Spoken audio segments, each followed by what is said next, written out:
आइए question start करते हैं। देखिए, बहुत सारा प्रश्न बच्चे का कभी कभी हम देखते हैं इस तरह का मैसेज रहता है कि किस एग्जाम का आप टेस्ट लगा रहे हैं। ये मैथ अभ्यास है, का नाम हमने दिया है हिंदुस्तान का भारत का नंबर 1 मैथ अभ्यास। इसमें 30 क्वेश्चन तमाम एग्जामिनेशन के लिए रहेगा। आप किसी भी एग्जाम की तैयारी करते हो, मेरा प्रयास रहेगा कि उसके जो क्वेश्चन आपको फंसाता है या जिस क्वेश्चन से सिलेक्शन होता है ऐसा सवाल आपके सामने रहे। बाकी कि समकोण त्रिभुज का आधार 12 और लंब 5, एरिया होगा 30, तो आप अपने से बनाइएगा। अगर उसको मुझे यहाँ कराना पड़ेगा फिर तो आपका सिलेक्शन ऐसे ही नहीं होगा, ठीक है ना। चलिए हम लोग काम करते हैं। पहला सवाल, एक चतुर्भुज का 4 शीर्ष दिया हुआ है और चतुर्भुज का एरिया मांगा है। कायदे से हम सभी लोग जानते हैं, अगर कभी हमारे पास एक त्रिभुज रहे और त्रिभुज का तीनों शीर्ष दिया रहे तो इसका एरिया क्या होता है, 1/2। फिर याद करते हैं x1 y2 minus y3 plus x2, ये y3 माइनस y1, ठीक है। और फिर यहाँ x3 y1 माइनस y2, कुछ इस तरीके से हम लोग याद करते हैं। लेकिन ना तो ये फॉर्मूला याद करना है और ना ही इसका प्रयोग करना, क्योंकि पहले जब आप क्लास 10th में होते थे तो चतुर्भुज के लिए भी आप एक डायगोनल खींचते थे, 2 ट्रेंगल बनता था, 2 बार फॉर्मूला लगा के तब एरिया निकालते थे। लेकिन ये काम नहीं करना है, आपको एक शॉर्टकट यूज करना है और शॉर्टकट में इसका जल्दी से एरिया निकाल लेना है, चाहे कोई भी बैठ के। देखिए, चाहे वो त्रिभुज हो, चतुर्भुज हो, पेंटागन हो, ऑक्टागन हो, हेप्टागन हो, नौनागन हो, कितनी भुजा वाला बहुभुज हो, कोई फर्क नहीं पड़ता। आपको जिस ऑर्डर में पॉइंट दिया है आप उसी ऑर्डर में पॉइंट को लिख लीजिए। ये 2,1 है, ये हमारा 0,4 है और तीसरा -2,1। इस नियम में आपको करना क्या है, हमेशा पहला पॉइंट को रिपीट कर देना है और पहला पॉइंट को आप रिपीट करेंगे तो 0,-2 हो जाएगा। रिपीट हो गया। अब आप एरिया स्टार्ट कीजिए। अब देखिए, एरिया निकालना जब आप स्टार्ट करेंगे तो चूंकि चतुर्भुज भी 2 त्रिभुज से बनता है और उसकी एरिया में 1/2 तो कंपलसरी है। और अब देखिए प्रोसेस कैसे चलेगा, राइट टू लेफ्ट, 2 गुना -2 गुना 2 हो जाएगा -4।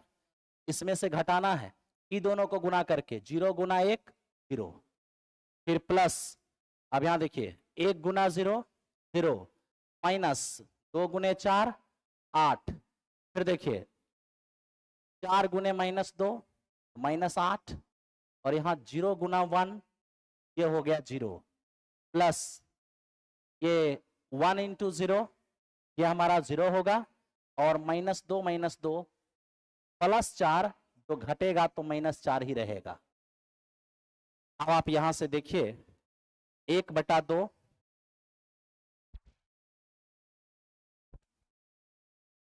1/2 -4 -8 -8 -4, अगर जोड़ के देखें -24 आएगा। अब -24 जो मॉड के कारण क्या हो जाएगा 24, और आंसर कितने हो जाएंगे 12।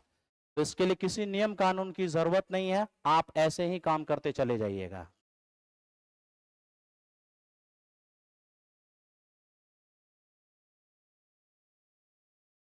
हेलो,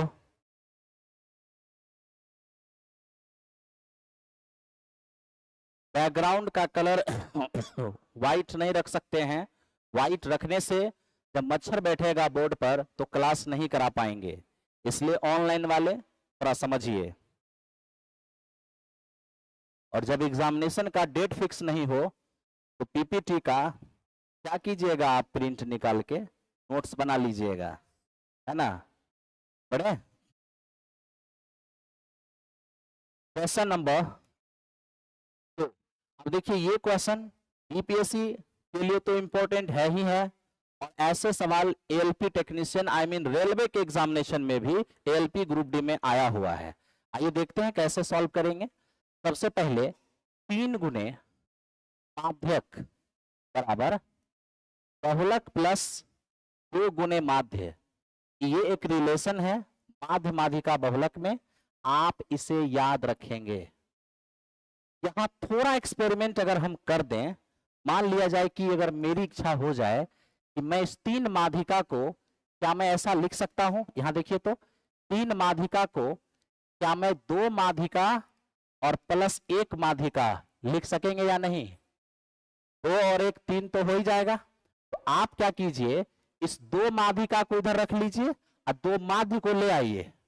तो प्लस 2 माध्य इधर आके माइनस 2 माध्य, तो 2 कॉमन कर लेंगे तो हो जाएगा माध्यक और माइनस माध्य। आपको पता चला हम क्या किए, इसको हम रख लिए इधर और इसको ले आए इधर। इधर बच क्या गया, इधर बच गया हमारा बहुलक और एक माध्यक उधर जाके क्या होगा, माइनस माध्यक। आप जानते हैं ये भी आपके लिए बहुत महत्वपूर्ण है, जो इसी के ट्रांसफॉर्मेशन से बनता है। एग्जामिनेशन में या तो सवाल यहां से आता है या तो सवाल यहां से आता है। अभी आप देख लीजिए, आपसे क्या दे दिया है, बहुलक और माध्यिका का अंतर। बहुलक और माध्यिका का अंतर 2 दिया हुआ है। तब तो हम यहां 2 से 2 अगर काट देंगे तो फिर कितना आ जाएगा, ये 1 आ जाएगा। हालांकि बाद में आपको याद नहीं रहेगा इसलिए लिख देते हैं 2 गुणे ये आपका माध्यक और माइनस माध्य बराबर बहुलक माइनस माध्यिका का मान दिया हुआ है 2। देखिए ना, बहुलक और माध्यिका का अंतर 2 है। 2 से यहां पर कट जाएगा एक बार में, तो आपका आ जाएगा माध्यक माइनस माध्य बराबर 1। और देखिए पूछा भी यही है, माध्यिका और माध्य का अंतर। ठीक है, तो माध्यिका और माध्य का अंतर 1 आ गया। हो गया। चलिए आइए अब हम चलते हैं क्वेश्चन नंबर 3 की ओर।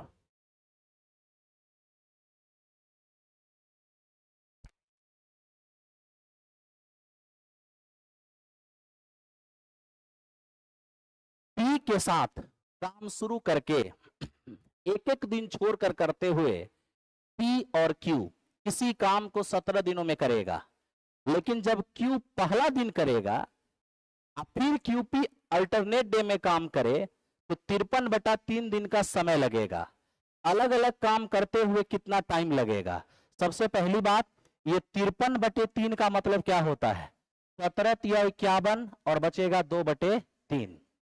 देखिए हुआ क्या, काम अल्टरनेट डे में कराना है। 2 केस बना, पहले कहा पी से शुरू करिए, तो पहला दिन पी, दूसरा दिन क्यू, फिर से पी, फिर से क्यू, फिर से पी, फिर से क्यू। जब इस तरीके से काम किया तो काम खत्म हुआ 17 दिन में। लेकिन जब पहला दिन क्यू किया और दूसरा दिन पी, तीसरा दिन क्यू, दूसरा दिन पी, सॉरी चौथा दिन पी, फिर से क्यू, फिर से पी, फिर से क्यू, फिर से P, dot dot dot dot. जब इस प्रकार काम हुआ तो वही काम करने में 17.2/3 दिन का समय लगा। अब यहां पर क्या करना होगा, टाइम डिस्ट्रीब्यूशन करना होगा। अब देखिए पहला दिन अगर पी आएगा तो फिर तीसरा दिन आएगा, फिर 5वां दिन आएगा, फिर 7वां दिन आएगा, फिर 9वां दिन आएगा, 11वां दिन, 13वां दिन, 15वां दिन, 17वां दिन, यानी कि 9 दिन अल्टरनेट डे में आ रहा है ना। तो पहला, तीसरा, 5वां, 7वां, 9वां, 11वां, 13वां, 15वां, 17वां, इसमें पी आ रहा है। तो जब 1 से लेकर 17 तक में जो पहला दिन आ रहा है वही तीसरा दिन आ रहा है और वही हमारा 5वां दिन भी आ रहा है। इसका मतलब क्या है, हर ऑड में दिन पी आएगा। 1 से 17 तक में कितने ऑड, 9 गो ऑड होगा, है ना, क्योंकि पहला, तीसरा, 5वां, 7वां, 9वां, 11वां, 13वां, 15वां, 17वां, 9 गो ऑड होगा। हर विषम में दिन, हर ऑड में दिन पी आएगा, तो 17 तक में 9 बार ऑड में दिन आएगा, यानी कि 9 बार पी आएगा। तो 17 में 9 दिन अगर पी आएगा तो क्यू कितना दिन आएगा, 8 दिन। काम खत्म हो गया। यही काम इधर भी हुआ, लेकिन अब देखिए शुरुआत कौन किया है, क्यू। तो पहला दिन क्यू, फिर तीसरा दिन क्यू, फिर हम देख रहे हैं 5वां दिन क्यू, फिर हम देख रहे हैं 7वां दिन क्यू। क्या मतलब हुआ कि इस बार हर विषम में दिन, हर ऑड में दिन कौन आ रहा है, क्यू आ रहा है। और आपको जहां कहां है 17। एक छोटी सी बात याद रखिए, उतना वक्त नहीं है। 17 है ना, अगर ये विषम है 1 जोड़ दीजिए, 18 हो गया, उसको 2 बराबर भाग में बांट दीजिए, 9 हो गया, तो 9 उसको दे दीजिए जो पहला दिन आया था। पहला दिन पी आया था, पी को 9 दे दीजिए। लेकिन क्यू को 9 नहीं दे सकते हैं क्योंकि 17 दिन था, 1 घटा दीजिए, क्यू को 8 दिन मिल जाएगा। वही काम आप इधर भी कर सकते हैं। 17 दिन पूरा 18वां दिन का थोड़ा सा हिस्सा है, तो इसको पूरा 18 मान लीजिए, पूरा 18 मानिएगा, आधा आधा कर दीजिए, 9 9 हो जाएगा। तो पूरा पूरा 9 उसको दीजिए जो पहला दिन आया है। पहला दिन क्यू आया है तो पूरा पूरा 9 दिन क्यू को दीजिए। तो अब पी को क्या मिलेगा, तो इसमें से 9 हटा दीजिए। तो इसमें से 9 हटाइएगा तो बचेगा 8.2 अब बहुत बच्चा ऐसा क्लास में बैठा होगा इतना दिन पी आएगा जिसको इसमें से 9 घटाने नहीं आता है। तो देखिए 17.2/3 का मतलब 17 + 2/3 भी होता है। अब इसमें से अगर आप 9 घटा देंगे तो 8.2/3 ना आएगा।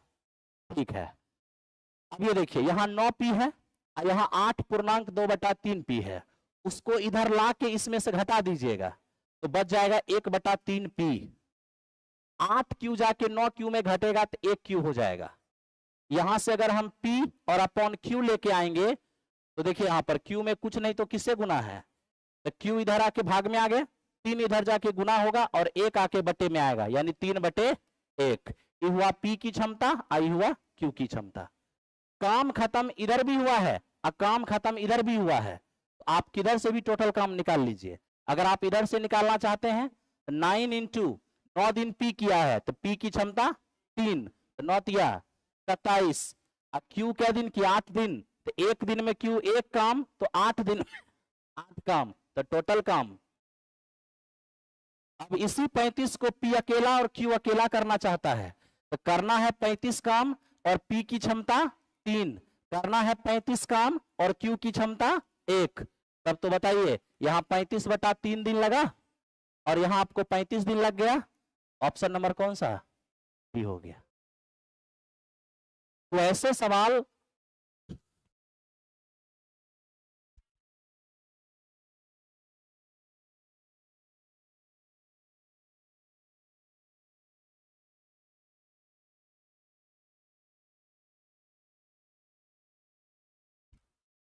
ध्यान दो है।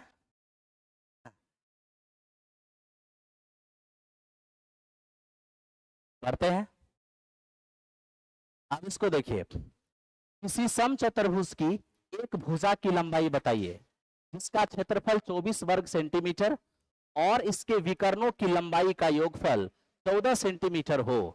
आप जितने भी लोग देख पा रहे हो क्लास, आप लोगों के लिए क्वेश्चन का जो सॉल्यूशन पीडीएफ होगा प्लेटफॉर्म बाय नवीन कुमार सिंह टेलीग्राम चैनल पर अवेलेबल होगा, साथ ही साथ प्लेटफॉर्म बाय नवीन कुमार सिंह एप्लीकेशन पे भी अवेलेबल होगा।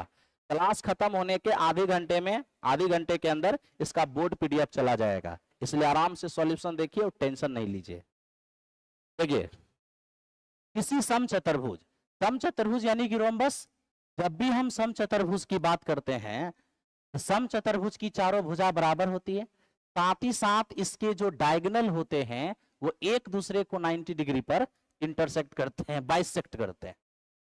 अब यहां देखो समचतुर्भुज का एरिया क्या जानते हो, 1/2 d1 × d2, ये एरिया जानते हो जो 24 दिया हुआ है। साथ ही साथ कह दिया कि विकर्णों का योगफल कितना, तो विकर्णों का योगफल दिया है 14। ठीक है, अब आप सोचिए समचतुर्भुज का एरिया है 24 और विकर्णों का योगफल है 14। आज मैं यहां से d1 × d2 निकाल लूंगा तो 2 × 24 क्या 48 नहीं होगा। तो देखिए ऐसा दो चीज जिसको गुना करने से 48, इसी दोनों को जोड़ने से 14, तो ऐसा दो मान बताइए। गुना करने से 48 तो 8 × 6 और जोड़ने से 14 तो 8 × 6 14, तो आपका एक विकर्ण 8 और दूसरा विकर्ण। अब सुनिए यहां, जब इसके विकर्ण एक दूसरे को बाइसेक्ट करते हैं तो जो 8 होगा वो 4 4 हो जाएगा और जो 6 होगा वो 3 3 हो जाएगा। क्या ये समकोण त्रिभुज नहीं है क्या, एक कोण 90 डिग्री तो समकोण, और जिस समकोण का लंब 4 आधार 3 तो कर्ण कितना, यही समचतुर्भुज की भुजा हो गई। इस क्वेश्चन का आंसर ऑप्शन नंबर बी हो गया। ठीक है, चलिए आइए अब चलते हैं क्वेश्चन नंबर 5 पर। एक आयत की लंबाई और चौड़ाई का अनुपात 2:1 है, तब तो अनुपात की राशि x मान लेंगे तो लंबाई हो जाएगा, ये चौड़ाई हो जाएगा। उसके बाद कहा कि आयत का परिमाप और आयत का क्षेत्रफल, इनका जो रेशियो दिया है वो 3:4 है। आप सब जानते हैं परिमाप 2 इंटू लंबाई प्लस चौड़ाई होता है, और एरिया जानते हैं लंबाई गुने चौड़ाई होता है। ये 3 बटे, अब 2 से 2 काट दीजिए, ये हो जाएगा ऊपर में 3x और नीचे में x इंटू एक्स और बराबर 3 बटे 4। x से x चला गया और 3 से 1 3 भी चला गया, क्रॉस मल्टीप्लीकेशन करेंगे x गुना 1 x हो जाएगा और 4 गुना 1 4 हो जाएगा, x का मान 4 आ गया। अब तो लंबाई कितने 8, चौड़ाई कितने, क्या हमसे मांगा है लंबाई बताइए, लंबाई कितना आ गया 8 आ गया, ठीक है ना। चलिए आओ देखते हैं 6 नंबर क्वेश्चन पर।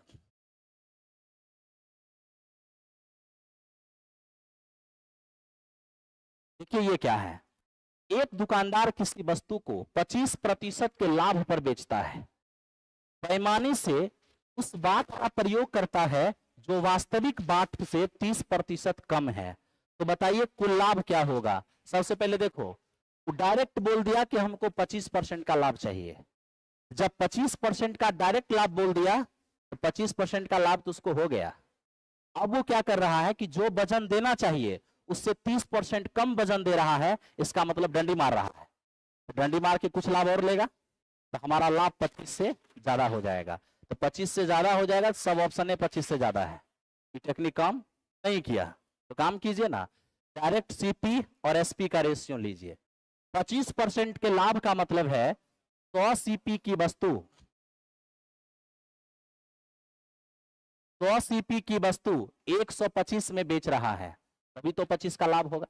इसके बाद देखिए क्या बोला, उस बाट का प्रयोग कर रहा है जो वास्तविक बाट से 30% कम, वास्तविक वजन का मतलब 1 किलो 1000 ग्राम, 1000 ग्राम हुआ रियल वजन, लेकिन उससे 30% कम, 1000 का 30% 300 होता है, तो 300 ग्राम कम वजन का प्रयोग कर रहा है। इसका मतलब यह हुआ कि पैसा ले रहा है 1000 ग्राम का, अब वस्तु दे रहा है 300 ग्राम कम, यानी 700 ग्राम दे रहा है। जितना का पैसा लेते हैं वो बिक्री मूल्य होता है, और जितना वस्तु देते हैं वो सीपी होता है। बस इसी को सॉल्व कर लीजिए।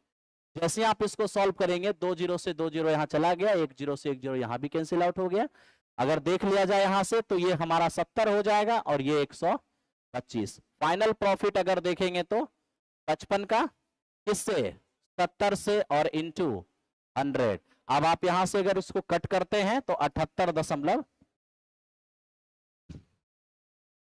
इधर दिख रहा है ना जी, 7 सते 49, तो आंसर 70 से ज्यादा होगा। तो जब 70 से ज्यादा होगा तो 25 ने हो सकता है, 60 ने हो सकता है, 42 ने हो सकता है, एक ही ऑप्शन हो गया। आइए अगले क्वेश्चन पर। इस क्वेश्चन को देखिए, आज के टाइम पर ऐसे सवाल काफी आने लगे हैं, बीच बीच में थोड़ा सा जरूरत पड़ेगा तो मैं बोलता रहूंगा।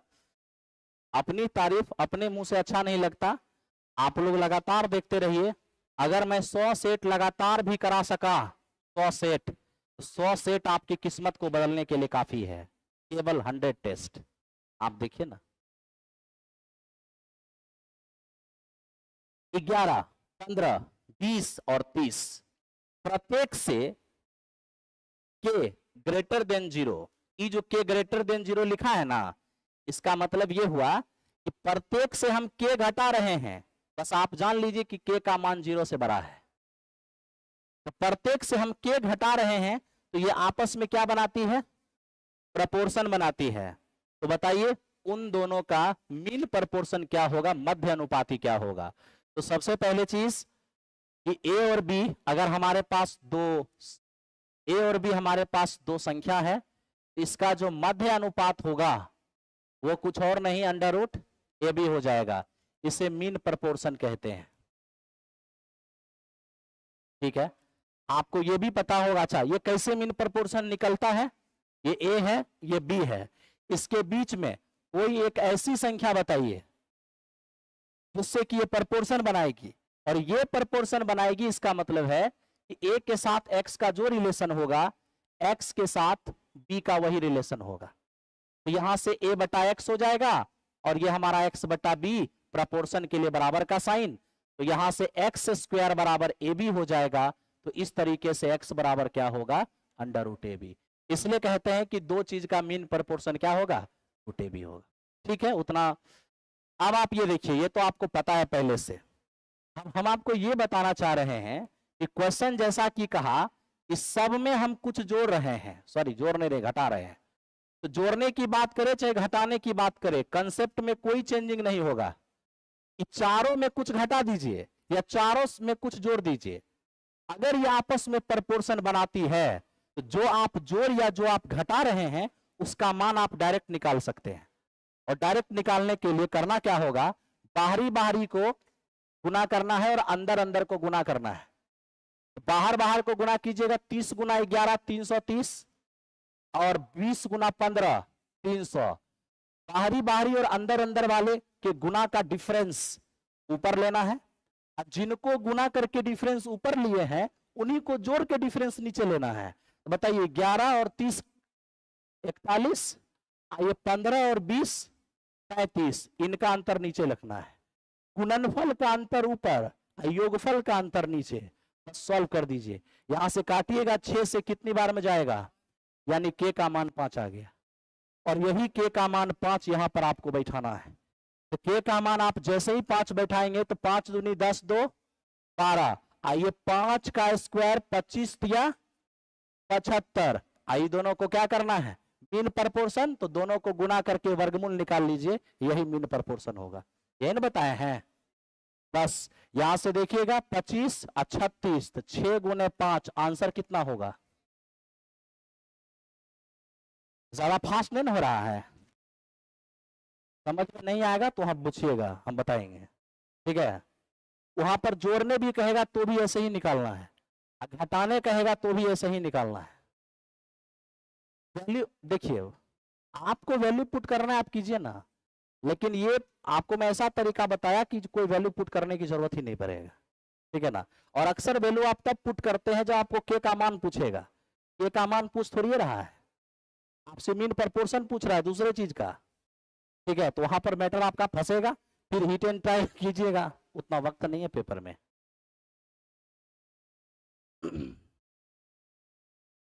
फास्ट हो रहा है सर। अच्छा ठीक है, हम थोड़ा स्लो हो जाते हैं।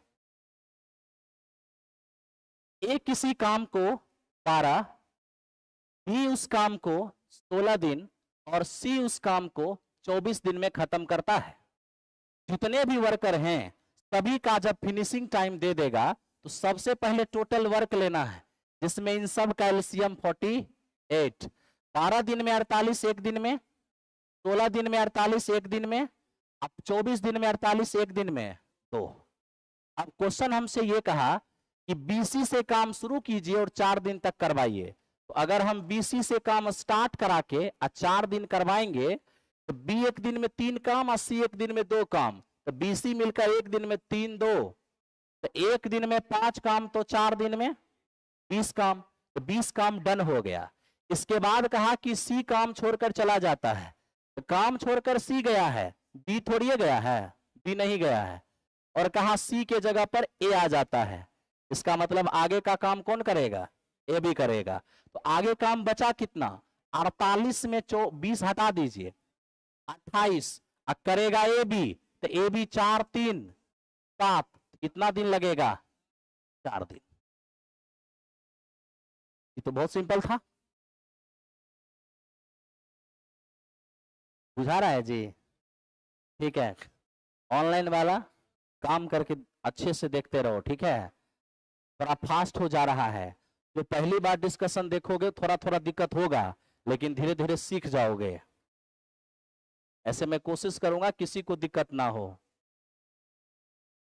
अब देखिए एक सवाल है सामने, x by x square minus 1, a by x minus 1 plus b by x plus 1।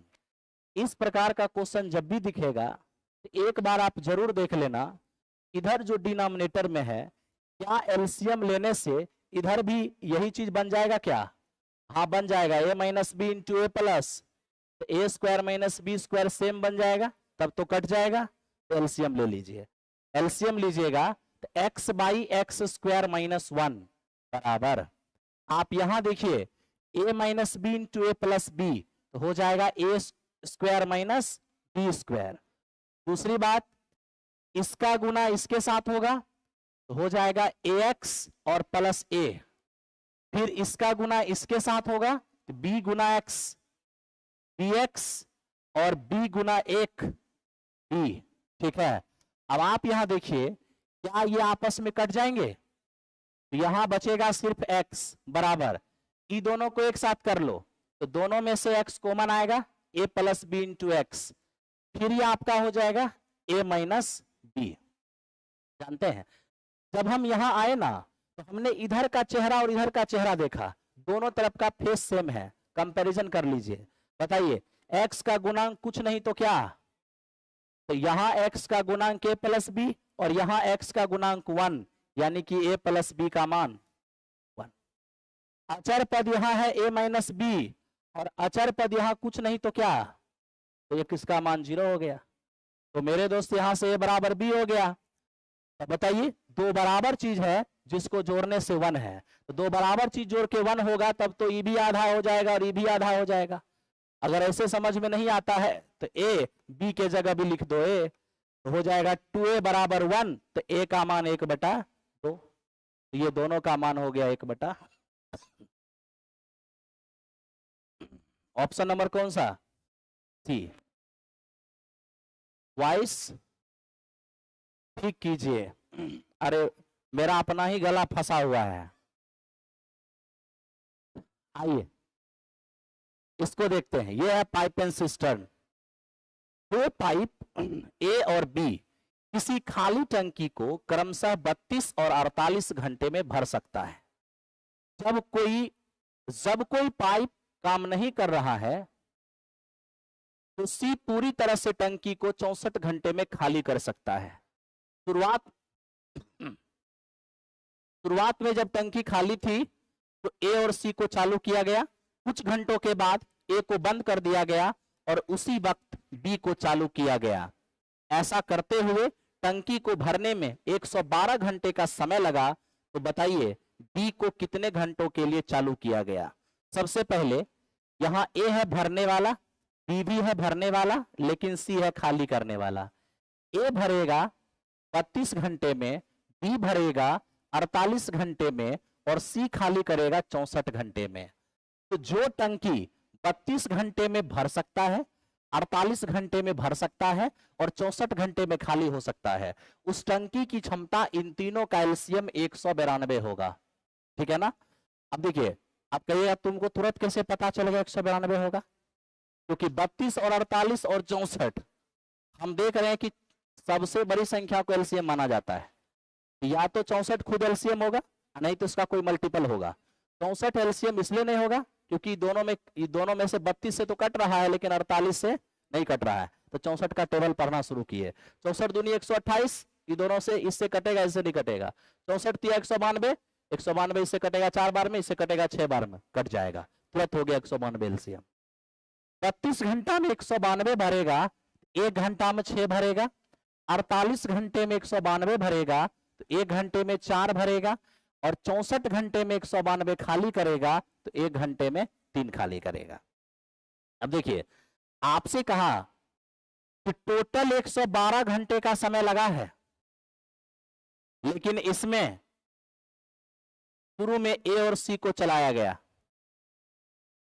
कुछ देर के बाद ए को बंद कर दिया गया। बंद किया गया ए को, सी के बारे में कुछ नहीं लिखा है, इसका मतलब सी स्टार्ट ही है।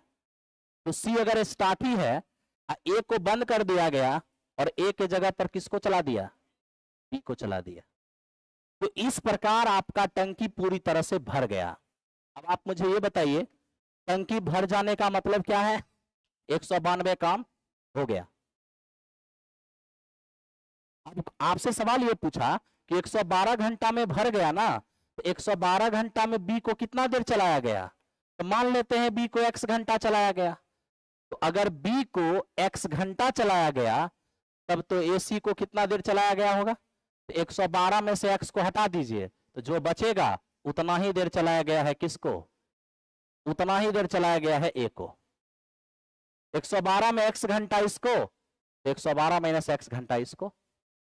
अब थोड़ा सोचिए, जब तक एसी चल रहा होगा तब तक काम हो क्या रहा होगा, ए 6 भर रहा होगा, 80 3 खाली कर रहा होगा, तो 6 में से 3 जाएगा 3, यानी हर घंटे 3 भरेगा। तो 1 घंटा में 3, तो 112 माइनस एक्स घंटा में कितना, तो 112 माइनस एक्स इंटू 3 इतना भराएगा एसी के द्वारा। उसके बाद चलेगा बीसी, तो जब बीसी चल रहा होगा तो बी 4 भरेगा, सी 3 खाली करेगा। 4 में से 3 हटा दीजिए, 4 में से 3 हटा दीजिएगा 1, तो 1 घंटा में 1 भराएगा, तो एक्स घंटा में एक्स भराएगा। इतना भराया एसी के द्वारा, इतना भराया बीसी के द्वारा, और इस तरह से हमारा पूरा टैंक क्या हो गया, भरा गया। आप इसको सॉल्व कर लीजिए, सॉल्व करते ही एक्स का मान 72 आ जाएगा, यानी 72 घंटे तक बी को चलाया गया। ऑप्शन नंबर कौन सा, ए हो जाएगा।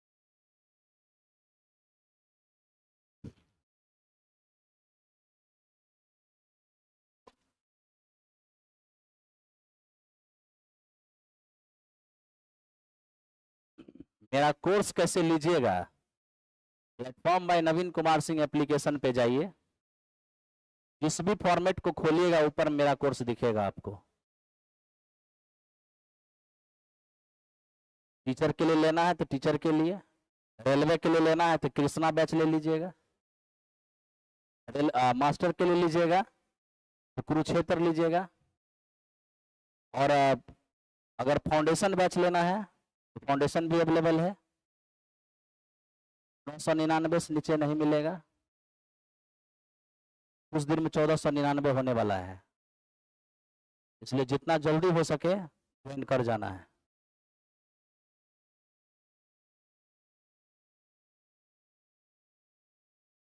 अच्छा, बोलने के लिए बोल देता हूं अभी प्लेटफॉर्म में एक फाउंडेशन बैच आ रहा है, whole foundation, math, reasoning, English, पूरा जीके पार्ट। 14,500 रुपया फी है एक साथ, वन टाइम में 13,500 पूरा। लेकिन अगर कोई गर्ल्स कैंडिडेट है उसको 50% डिस्काउंट मिलेगा, डायरेक्ट 7,000 में हो जाएगा। बॉयज कैंडिडेट को कोई डिस्काउंट नहीं है।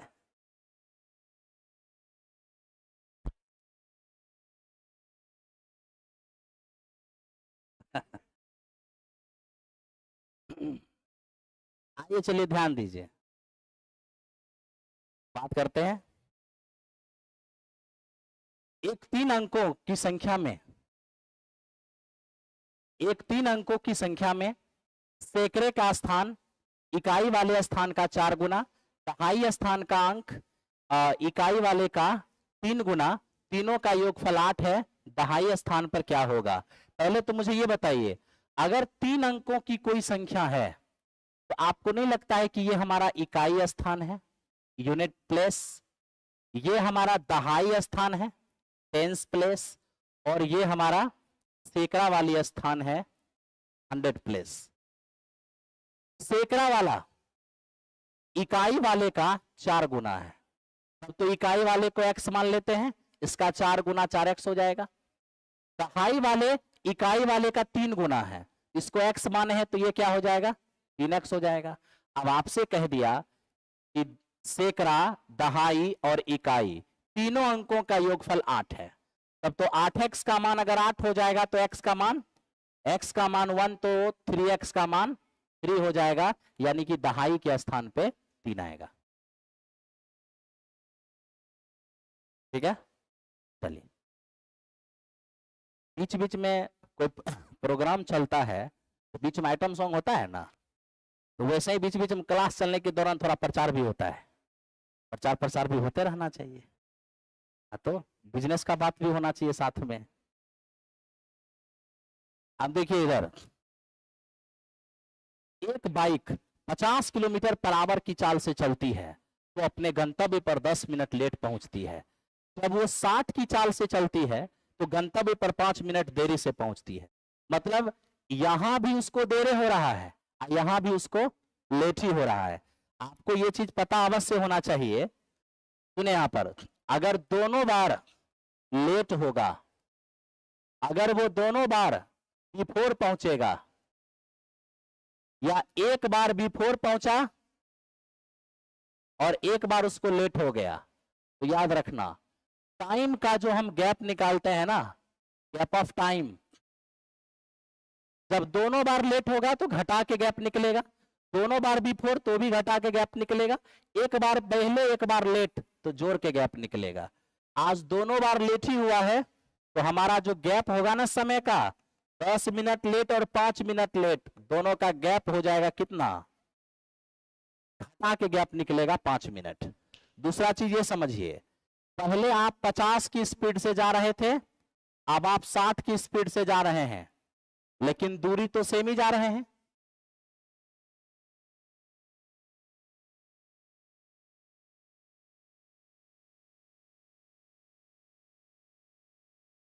वाई के साथ का दुश्मनी है मास्टर?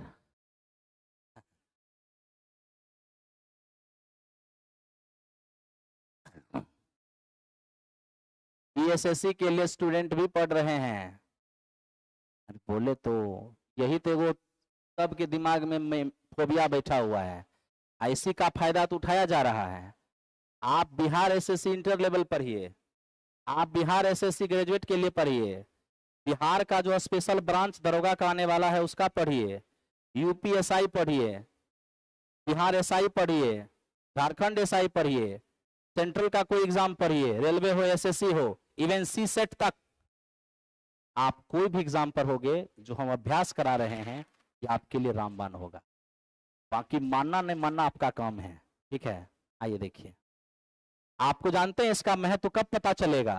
कुछ बच्चे इसको साइड लाइन में रखते हैं, उनको इसका आभास तब होता है जब उनके मित्र का सिलेक्शन हो जाएगा, और जब उनका मित्र कहेगा कि जानते हो मेरा सिलेक्शन कैसे हुआ, ये वाला प्रैक्टिस देख के हुआ, उस दिन ना कलेजा कांप जाएगा।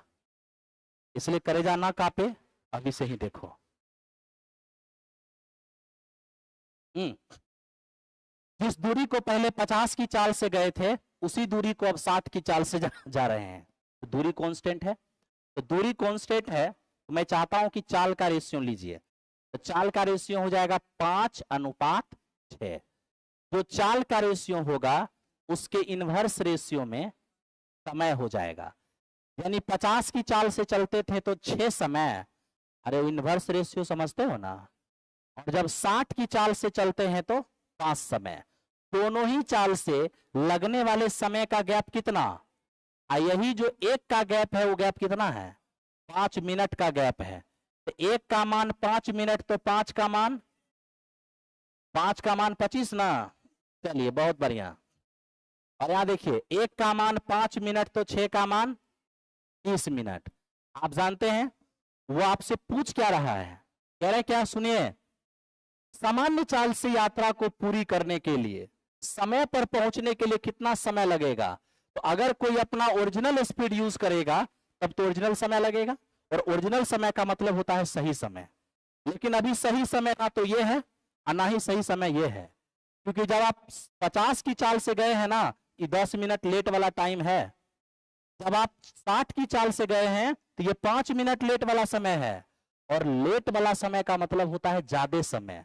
तो जितना ज्यादा है उतना घटा दीजिए। कि 10 मिनट लेट हो रहा है यहाँ, तो 10 घटा दीजिए। कि 5 मिनट लेट हो रहा है यहाँ, तो 5 घटा दीजिए। तो जितना लेट हुआ उतना घटा दीजिएगा तो ये आपको ओरिजिनल टाइम मिलेगा। जितना लेट हो रहा है उतना घटा दीजिएगा, ये आपको ओरिजिनल टाइम मिलेगा। तो ये हुआ पहुंचने का ओरिजिनल टाइम 20 मिनट। तो आप इधर से निकाल लीजिए, उधर से निकाल लीजिए। ऑप्शन नंबर कौन सा? कुछ बच्चे इसको x इंटू वाई बटा x minus y into time का गैप करके दूरी निकाले होंगे, फिर दूरी से समय निकाले होंगे, फिर लेट वाला टाइम घटाए होंगे, और तब जाके आंसर आया होगा। वो भी एक तरीका है। बढ़ा दे, ठीक है। आपके पास एक द्विघात समीकरण है, आपसे कह दिया कि इस द्विघात समीकरण के एक रूट दूसरे का इनवर्स है। देखो जी, पहली बात, ax² plus bx plus c बराबर 0, ये द्विघात समीकरण है। और द्विघात समीकरण याद रखना, किसी समीकरण में x के जितने घात होते हैं x का उतना ही मान आता है। अगर x का 2 घात है तो यहाँ x का 2 मान आएगा, और ये दोनों ही मान को मूल कहते हैं, रूट। तो देखिए मूलों का योगफल माइनस बी बाई ए होता है और मूलों का गुणनफल सी बाई ए होता है। ये आप जानते हैं। आज क्वेश्चन में लिखा है कि चलिए वो तो ऑथेंटिक होता है, लेकिन जो समीकरण हमारे पास है, इस समीकरण का एक मूल दूसरे मूल का व्युत्क्रम है। ठीक है,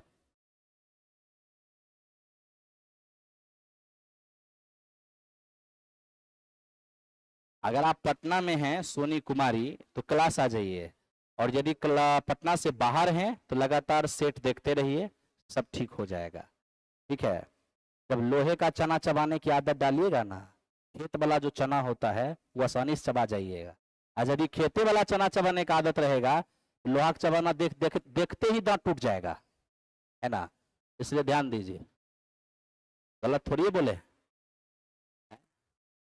देखो अच्छा क्वेश्चन बनाएगा तब ना छोटा क्वेश्चन अपने आप बन जाएगा। और छोटा ही क्वेश्चन पहले से बना रहे हो तो अच्छा क्वेश्चन देखते ही बेहोश हो जाएगा। देखिए दो मूल है, एक मूल दूसरे का व्युत्क्रम है। तो देखो अगर एक मूल हमारा अल्फा है, एक मूल दूसरे का व्युत्क्रम, तो आप यहां देखो अगर दूसरा मूल को हम बीटा मानते हैं तो बीटा का व्युत्क्रम क्या होगा, 1 बाय बीटा होगा। तो एक मूल दूसरे के इनवर्स के बराबर है, एक मूल जो है वो दूसरे मूल के इनवर्स के बराबर है। तब तो यहां से अल्फा इंटू बीटा बराबर 1 हो जाएगा, और अल्फा इंटू बीटा का मतलब मूलों का गुणनफल। अब मूलों का गुणनफल जब भी होगा तो सी बाई ए होगा। सी वो होगा जिसमें एक्स नहीं लगा होगा, और ए वो होता है जो एस एक्स स्क्वायर का गुणांक होता है। ये पूरा का पूरा हमारा ए है। तो लीजिए मूलों का गुणनफल सी बाई ए, तो सी है 7 माइनस ए, और बाई ए कितना, ए प्लस 3 बराबर कितने, 1। आप यहां देखिए 7 माइनस ए, और ये ए प्लस 3 इधर आके, अब ए उधर जाएगा 2a, इधर आएगा 4, ए का मान कितना, ऑप्शन नंबर सी हो जाएगा।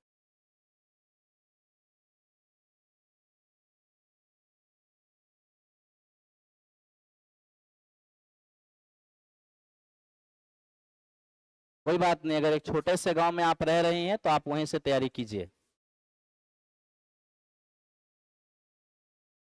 समझ में आ रहा है पीछे, ठीक है। 14 नंबर क्वेश्चन पे आइए। किसी आयत ABCD के अंदर देखो अभी जो हम क्वेश्चन बताने जा रहे हैं, कोई ऐसा एग्जामिनेशन आज तक नहीं हुआ जिसमें ये पूछा नहीं। पहले SSC में पूछा, फिर रेलवे में पूछा, और 1.0 बिहार BPSC टीचर का एग्जाम हुआ, उसमें भी ये सवाल पूछा। ठीक है, तो आइए काम करते हैं। 9th 10th में पूछा था, एक आयत A B C और D, इसके अंदर कहीं एक पॉइंट है P। अब देखिए इस पॉइंट P को जब आप चारों सिर से मिलाते हैं, ये विकर्ण का मध्य बिंदु नहीं है, कहीं एक पॉइंट है। यहां कंसेप्ट बनता है कि इस पॉइंट से जो विपरीत दिशा में शीर्ष हैं उनके दूरी के वर्गों का योग आपस में बराबर होता है। तो इस पॉइंट से विपरीत शीर्ष में A और C विपरीत है, साथ ही साथ B और D विपरीत है। तो विपरीत शीर्ष की दूरी लीजिए, P से A की दूरी लीजिएगा AP स्क्वायर, P से C की दूरी लीजिएगा PC स्क्वायर, ये दोनों को जोड़ दीजिए, ये बराबर होगा P से B की दूरी PB स्क्वायर और प्लस P से D की दूरी PD स्क्वायर। अब जो दिया हुआ बैठा दीजिए, P 27, 27 का स्क्वायर 729, PC है 6, 6 का स्क्वायर 36, BP है 21, 441, और प्लस में ये हो जाएगा हमारा PD। अब ये देखिए ये दोनों जोड़ के इसको लाके घटा दीजिएगा, 324 हो जाएगा। अब बराबर ये PD स्क्वायर, तो बोलिए PD स्क्वायर बराबर कितना, 18। PD स्क्वायर बराबर 18 या PD बराबर 18, PD बराबर 18।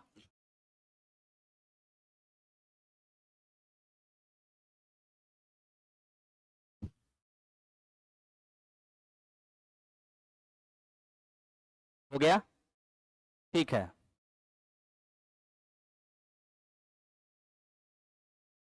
अब आप इसको देखिए,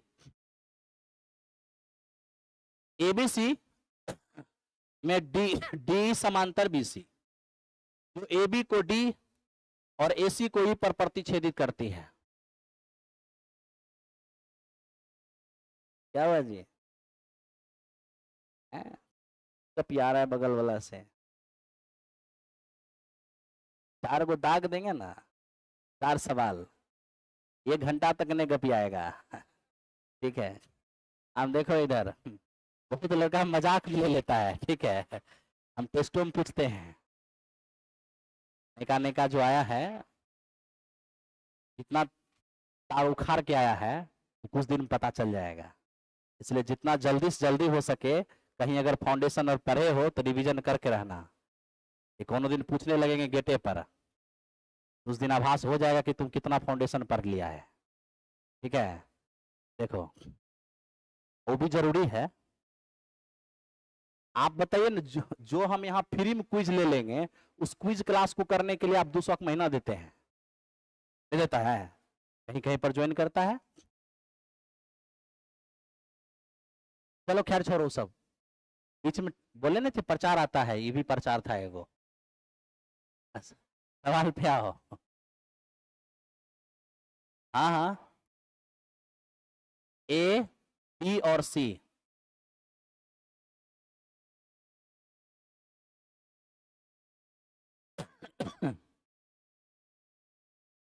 देखिए ABC हमारे पास एक त्रिभुज है, जिसमें हमसे ये कहा कि AB पर एक पॉइंट है क्या, D, और AC पर एक पॉइंट है E। अगर आप ये दोनों को मिला देते हैं तो कह दिया कि ये इसके पैरेलल है। ठीक है, साथ ही साथ AD और BD का अनुपात 2:3 है। अब थोड़ा रुकिए, एरिया किसका दिया है, BDEC,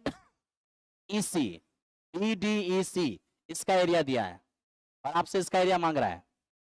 जब कभी भी सुनिए, किसी त्रिभुज में के पैरेलल कहीं से भी खींच दोगे ना, तो ये संगत कोण से बराबर होगा, और ये भी संगत कोण से बराबर होगा। कैसे? 2 समांतर रेखा को जब कोई तिर्यक छेदी रेखा काटेगी, कॉरेस्पॉन्डिंग एंगल संगत कोण बराबर होंगे, संगत कोण बराबर होंगे। ई जो एंगल है ना, दोनों ही त्रिभुज में कॉमन है। तब तो ए सिमिलैरिटी थ्योरम से दोनों त्रिभुज सिमिलर हो गया, और 2 समरूप त्रिभुज के क्षेत्रफल का अनुपात संगत भुजा के वर्ग के अनुपात के बराबर होता है। तो छोटा के लिए देखो, अल्फा के सामने छोटा में क्या है, 2, और अल्फा के सामने बड़ा में क्या है, तो 2 और 3 5। आपको कुछ नहीं करना है, सामने जो पड़ रहा है उसको स्क्वायर कर दो। अल्फा के सामने छोटा में 2 है और अल्फा के सामने बड़ा में 5 है, तो 5 के स्क्वायर 25, पूरा एरिया 25, जिसमें 2 का स्क्वायर 4, इसका एरिया 4। तो पूरे 25 में अगर ये 4 है तो ये क्या होगा, 21 हो जाए। और यही जो 21 है ना, ये आपको 63 दिया हुआ है। तब तो 1 बराबर क्या होगा, 1 बराबर 3 तो 4 बराबर। आंसर बहुत हार्ड है क्या, बहुत इजी है।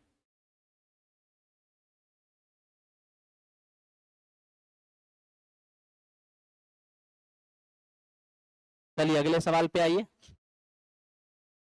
इसमें थोड़ा सा करेक्शन है, यहां पर 2 है। अब देखिए इस सवाल को बनाना कैसे है। अगर ये 1 1 1 1 होता ना, तब तो बस इसको SCF मेथड से बना लेते, लेकिन ये 1 1 2 और 1 है, तो फिर इसको ब्रेक करना होगा। इसे सवाल को ध्यान से समझना है।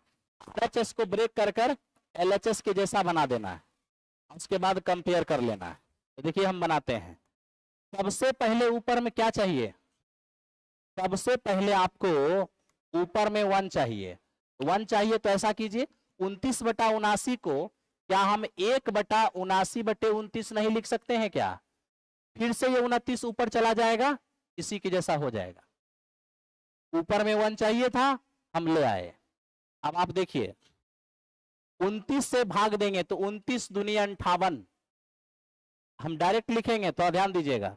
29 दूनी 58, 79 में 58 जाएगा, बचेगा 21 और बटे में 29, बीच में प्लस लिख सकते हो। अब सोचिए यहां पर हम कैसे किए हैं, ये 79 और बटे 29 है ना, आप बच्चा थोड़ी है कि पहले से भाग दीजिएगा, 29 दूनी 58 और शेष बचेगा 21।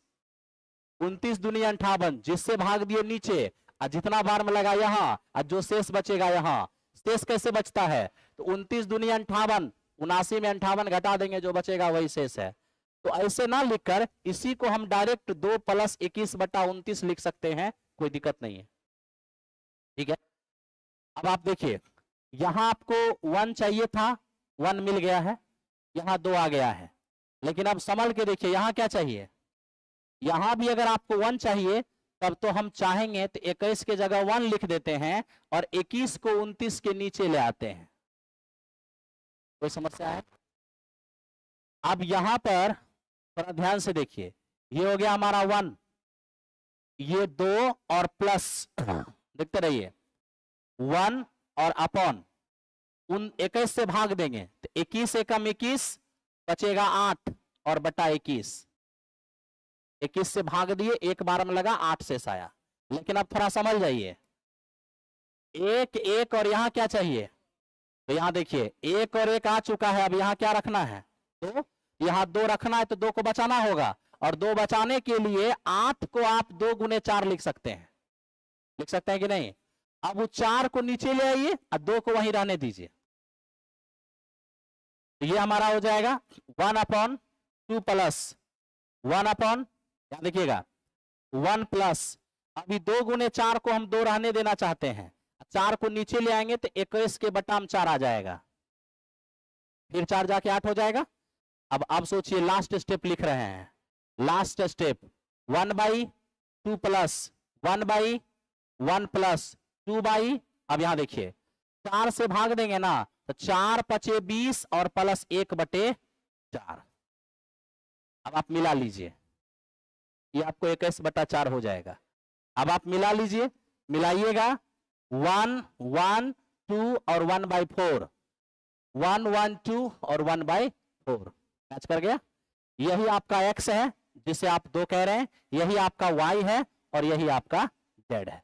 2 1 5 बैठा दीजिए, 2 1 और 5, अब ये हो जाएगा 4 4 3 7, 7 में से 5 गया तो 2। ऑप्शन नंबर कौन सा? कभी कभी कुछ क्वेश्चन को डिटेल करना पड़ता है और ऐसे ही डिटेल करते हुए चले जाते हैं, ठीक है। आइए अब बढ़ते हैं अगले क्वेश्चन की ओर। सर जी ट्रिक से बताइए। हाँ हाँ ठीक है, बताएंगे ट्रिक से। हर क्वेश्चन पे ट्रिक अवेलेबल नहीं होता है, और अवेलेबल करने की कोशिश करोगे तो ऐसा नहीं है कि उस पर ट्रिक बनेगा नहीं, लेकिन वो कभी आपको याद नहीं रहेगा। अभी ट्रिक बता देंगे, उसमें 4 मिनट बर्बाद हो जाएगा, 5 मिनट आपको समझाने में, अच्छा 6 मिनट के मुंह से आवाज निकलेगा, पहले ये वाला ठीक था, क्या फायदा कुछ करने का। आइए देखिए, अब देखिए 3 कंटेनर है, एक कंटेनर ए है, एक कंटेनर बी है और एक कंटेनर सी है। ये तीनों कंटेनर के अपने वजन का अनुपात 3:4:5 है। 3 कंटेनर और तीनों के वजन का ये रेशियो है। अब फिर आपसे वो कह दिया कि सुनिए 3 कंटेनर के वजन का रेशियो 3, 4 और 5 भले ही है, लेकिन इस तीनों कंटेनर में मिल्क और वाटर का मिश्रण भरा हुआ है, जो किस अनुपात में है, 4:1, 3:1 और 5:2 में। आप इनको मिला दीजिए, अब मिला के चौथा मिश्रण बना लीजिए और बताइए उसमें मिल्क एंड वाटर का रेशियो क्या होगा। अब देखो इसमें कई प्रकार के क्वेश्चन आते हैं। पहला सवाल ये आता है कि 3 बर्तन में milk and water milk and water milk and water इतना इतना है, तीनों का वजन सेम है, मिलाइए चौथा मिश्रण बनाइए। जब वजन सेम कहता है तो हम भी सबका वजन सेम कर देते हैं, लेकिन आज इन तीनों का वजन सेम नहीं बोला, कहा आज इन तीनों के वजन का अनुपात 3:4:5 है। तो आज मेरी मजबूरी है कि पहले इन तीनों के वजन का अनुपात 3, 4, 5 बनाना होगा और तब इसको मिलाएंगे। तो आइए बनाते हैं, बोलिए 4 और 1, 3 और 1, 4, अब 5 और 2, 7, इसका वजन 5, इसका वजन 4, इसका वजन 7।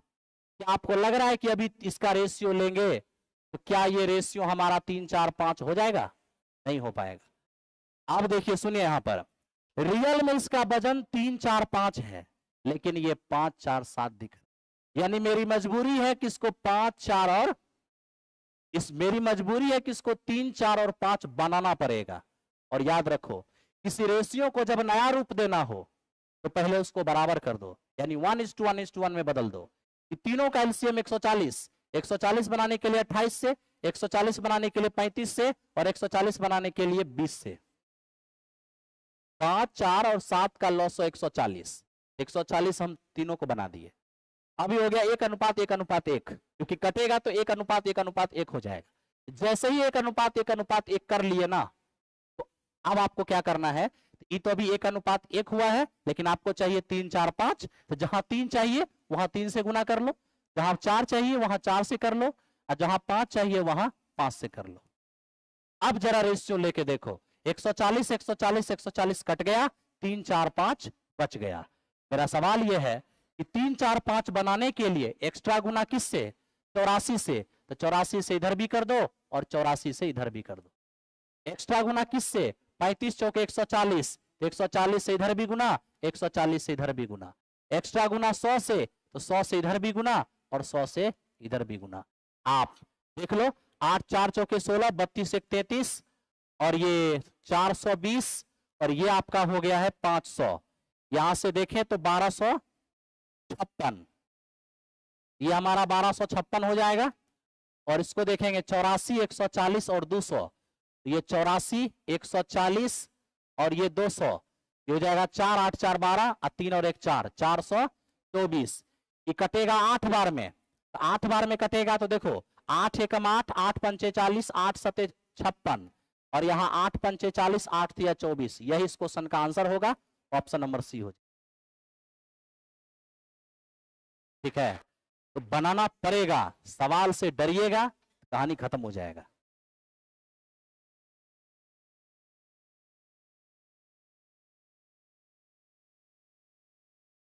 देखिए, इसको ना जोड़ के ही गुना करना है, अंतर से गुना कभी नहीं होता है, दूसरा सवाल होता है।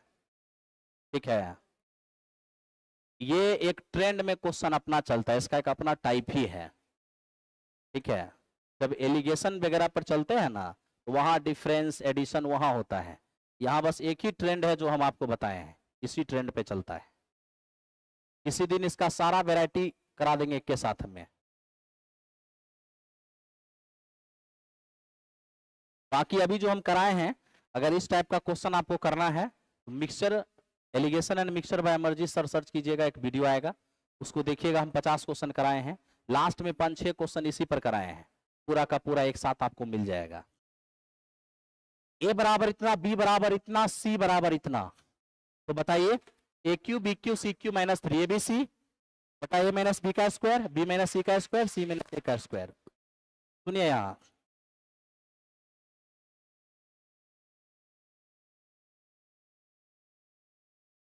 ए cube plus B cube plus C cube minus 3abc। आप इसको थोड़ा सा ध्यान रखिएगा, इसका 3 फॉर्मूला है और तीनों फॉर्मूला ध्यान रखना है। A plus B plus C, A square B square C square, minus A B minus B C और माइनस सी ए, एक ये हो गया। दूसरा A plus B plus C, A plus B plus C की होल स्क्वायर और minus 3 A B B C C A. और तीसरा 1/2 A plus B plus C, A minus B की स्क्वायर, बी माइनस सी की square और सी minus ए की square. अभी हम इसी का प्रयोग करेंगे। क्या हुआ जी, आप 1 to 5 के लिए बैठे हैं? आप किस एग्जाम के लिए बैठे हैं? बीपीएससी 4.0 क्लास कौन सा है?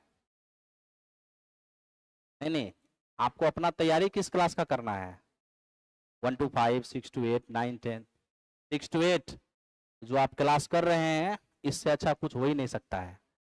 इसके साथ बैच कर लीजिएगा पूरा और ये प्रैक्टिस आप करते रहिए।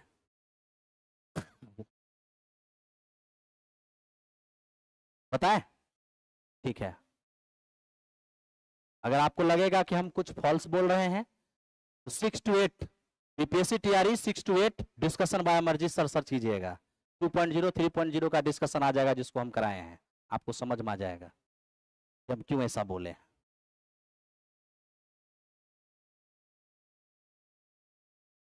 ये देख लिए। अब इस पर हम सवाल कराते हैं, उसको देखिए। ऊपर में जो आप देख रहे हैं उसको 1/2 a प्लस बी प्लस सी, और ये आपका a माइनस बी की स्क्वायर, b माइनस सी की स्क्वायर और c माइनस ए की स्क्वायर। आप ऐसा ऊपर में जैसे ही लिखिएगा ना तो इससे ये क्या हो जाएगा, कट जाएगा। तो सीधे बचेगा क्या, 1/2। a का मान 25, b का मान 15, c का मान -10 था। आंसर कितना आएगा, 15। ठीक है ना, पढ़िए।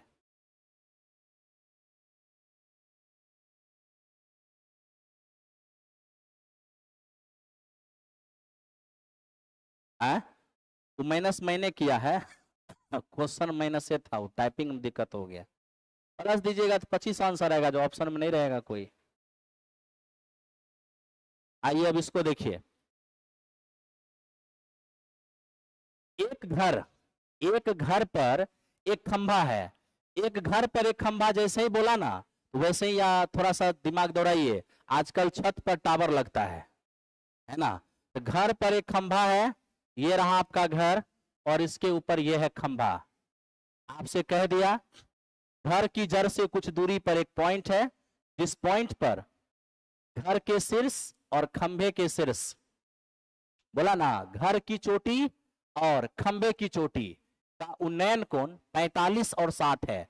घर के शीर्ष का कोण है 45 और खंभा जो ऊपर में है उसका जो एंगल है वो कितना है, 60 है।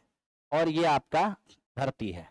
देखिए 60 डिग्री के हिसाब से 60 डिग्री कहता है कि लंब कितने, √3, और आधार कितने, 1। ठीक है। अब बहुत बच्चे को ये समझ में नहीं आएगा कि √3 और 1 कैसे हुआ, तो क्या करेगा, height and distance by Amarjeet sir search करेगा, एक वीडियो आएगा, बस उसको देखना है, तुरंत समझ में आ जाएगा ये √3 1 कैसे हुआ। बाकी अभी मैं आपको समझा देता हूं।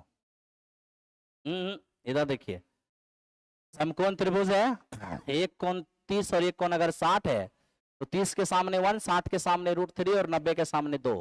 कैसे, ये साइन रूल से आता है जो हम उस वीडियो में बहुत बढ़िया से बताए हैं। अब यहां देखो 60 के लिए लंब √3, आधार 1। 45 सिर्फ इतना कहता है कि जितना बड़ा बेस उतना ही बड़ा लंब, तो बेस है 1 तो लंब भी क्या होगा, 1। तो पूरा √3 जिसमें ये 1, ये हो जाएगा √3 - 1। और अब देखिए ना, यही जो आपका घर है ना, घर, इसी घर का हाइट दिया हुआ है कितना, 25। तो एक का मान 25, तो √3 - 1 का मान क्या होगा, 25 × √3 - ऑप्शन नंबर कौन सा, ठीक है। आइए अब देखिए अगले क्वेश्चन को। देखिए ये क्या कहा, एक लंबवृत्ताकार शंकु के छिन्नक का पारस्व सतह क्या होगा। देखो शंकु का जो वक्रपृष्ठ एरिया होता है वो पाई r + r × l होता है। शंकु, वो शंकु नहीं लिखे हैं, वो छिन्नक लिखे हैं।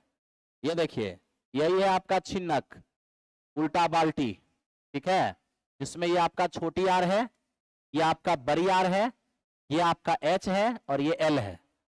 अगर आप l बराबर लिखते हैं रूट के अंदर h² + r - r की होल स्क्वायर, वक्रपृष्ठ एरिया लिखते हैं तो पाई r + r × l हो जाएगा। अगर आप टोटल सरफेस एरिया लिखिएगा, यहां देखिए इसका कुल पृष्ठ एरिया लिखते हैं तो कुल पृष्ठ में वक्रपृष्ठ एरिया तो आता ही आता है और साथ ही साथ दोनों आधार आता है। ये आधार वृत्ताकार है तो वृत्त का एरिया πr², ये भी वृत्ताकार है, इसका एरिया होगा πr²। ये हो गया कुल पृष्ठ एरिया। अगर आप वॉल्यूम की बात करेंगे 1/3 πh, बड़ी r² प्लस छोटी r square plus r into r, ये हो गया छिन्नक का आयतन। ठीक है, अब इसी से आपका सवाल है, आइए हम वर्कपीस बनाते हैं, क्या होता है। अभी जो आपके पास छिन्नक अवेलेबल है, इस छिन्नक के बारे में वो स्पष्ट कह दिया है, सवाल पर ही स्पष्ट हो जाएगा। देखिए इसका आधार 16 पाए है, आधार का एरिया 16 पाए है, तो कौन आधार, नीचे वाला आधार की ऊपर वाला आधार, पता नहीं चला, आगे पढ़िए। वृत्ताकार ऊपरी सतह का व्यास 4 है, तो अगर ऊपरी सतह का डायमीटर दिया है, इसका मतलब एरिया किसका है, नीचे वाला का है। तो ऐसा कीजिए, नीचे वाले की त्रिज्या को r मान लीजिए, तो यहां चूंकि आधार में वृत्त है, तो आधार का एरिया क्या होगा, वृत्त का एरिया होगा 16 पाई, यहां से r कितना निकलेगा 4, और ऊपरी व्यास जो आपको दिया हुआ है, 4 दिया हुआ, त्रिज्या क्या होगा, l पहले से 6 है, तो बैठा दीजिए, पाई बड़ी आर प्लस छोटी आर और इंटू एल, हो जाएगा 36 पाई, यही इसका वर्कपीस एरिया हो गया। कुछ बुझाया, ठीक है, बढ़िए अगले क्वेश्चन की ओर।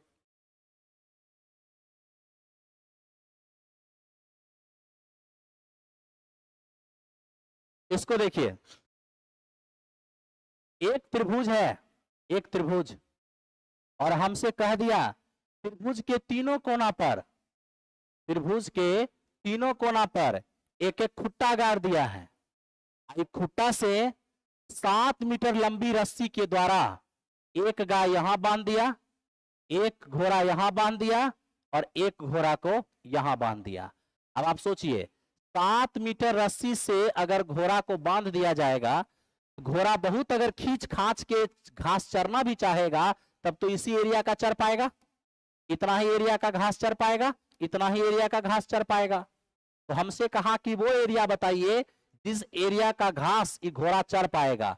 घास घोड़ा चर पाएगा सिर्फ ये त्रिज्यखंड, ये त्रिज्यखंड, ये त्रिज्यखंड सेक्टर, तो इस सेक्टर, इस सेक्टर और इस सेक्टर। तो हम करेंगे क्या, तीनों त्रिज्यखंड का एरिया जोड़ देंगे, जो एरिया आएगा वही घोड़ा के द्वारा चरे गए घास का एरिया आएगा। एक बात और मेरे दोस्त, अगर इस एंगल को अल्फा माने, इसको बीटा मान ले, और इसको अगर हम गामा मान लें, यहां सुनिए, इसको गामा मान लेंगे, तो क्या आपको नहीं लगता है कि alpha plus beta plus gamma बराबर 180 हो जाएगा। त्रिभुज के तीनों कोण 180 होते हैं। तो आज अगर हम टोटल एरिया निकालेंगे, टोटल एरिया जो घोड़ा घास चर सके वो कैसे निकलेगा, तो आप कहिएगा तीनों त्रिज्यखंड का एरिया, त्रिज्यखंड का एरिया होता है थीटा बटे 360 और पाई आर स्क्वायर। तो लीजिए ना, एक का अल्फा है, अल्फा बटे 360 पाई आर स्क्वायर, आर तो सबका साथे है। एक का बीटा हो गया, बीटा बटे 360 पाई आर स्क्वायर, फिर हो जाएगा गामा बटे 360 और पाई आर स्क्वायर, आर तो सबका 7 है। यानी यहां पर त्रिभुज के भुजा का कोई इस्तेमाल नहीं है। अब इस सब में देखो, पाई बटे 360, यहां देखना, देखना पहले देखो, पाई का मान 22 बटे 7, आर का स्क्वायर 7 का स्क्वायर 49, अब बटा में 360 कॉमन आ जाएगा, यहां से बचेगा अल्फा, यहां से बचेगा बीटा और यहां से बचेगा गामा, और alpha plus beta plus gamma बराबर 180। 180 से कितनी बार में, 2 बार में, इस 7 हो जाएगा, इससे 11, 11 सते 77। और अब सुनिए हम बताते हैं, ये हुआ लिखतम की चीज, लिखतम की कोई जरूरत नहीं है। कहिए वो कैसे, तब त्रिज्या सेम है, और अगर हम त्रिज्यखंड का एंगल जोड़ लें, त्रिज्यखंड का एंगल जोड़ने से 180 हो गया, तो 180 डिग्री के त्रिज्यखंड को अर्धवृत्त कहते हैं। 7 सेमी त्रिज्या वाले वृत्त का क्षेत्रफल 154 होता है, अगर आधा कर दीजिएगा 77 हो जाएगा, आंसर बिना सॉल्व किए हुए हो जाएगा। मेरा बात समझ पाए आप, तीनों त्रिज्यखंड का एंगल मिलकर 180, 180 डिग्री का त्रिज्यखंड अर्धवृत्त होता है। 7 मीटर त्रिज्या वाले वृत्त का क्षेत्रफल 154, करना है उसको आधा, तो हो जाएगा कितना 77, कुछ करने की जरूरत नहीं। ठीक है, पढ़िए,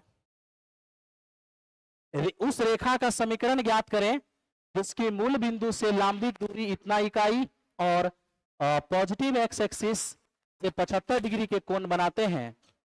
पहले सुन लीजिए, जो भी व्यक्ति अभी इस क्वेश्चन को देख रहे हैं, चाहे आप रेलवे की तैयारी कर रहे हो, एसएससी की कर रहे हो, बीपीएससी टीचर की कर रहे हो, बीपीएससी टीचर वाले सुन लो, 2.0 में 6 to 8 में इसी थ्योरी क्वेश्चन आया था। ठीक है, कौन एग्जाम में क्वेश्चन कहां आया था? तब होशो हवास से ही सेट किया जाता है क्वेश्चन, इसलिए इसको हल्के में मत लिया कीजिए। आज यहां पहले थ्योरी देख लीजिए।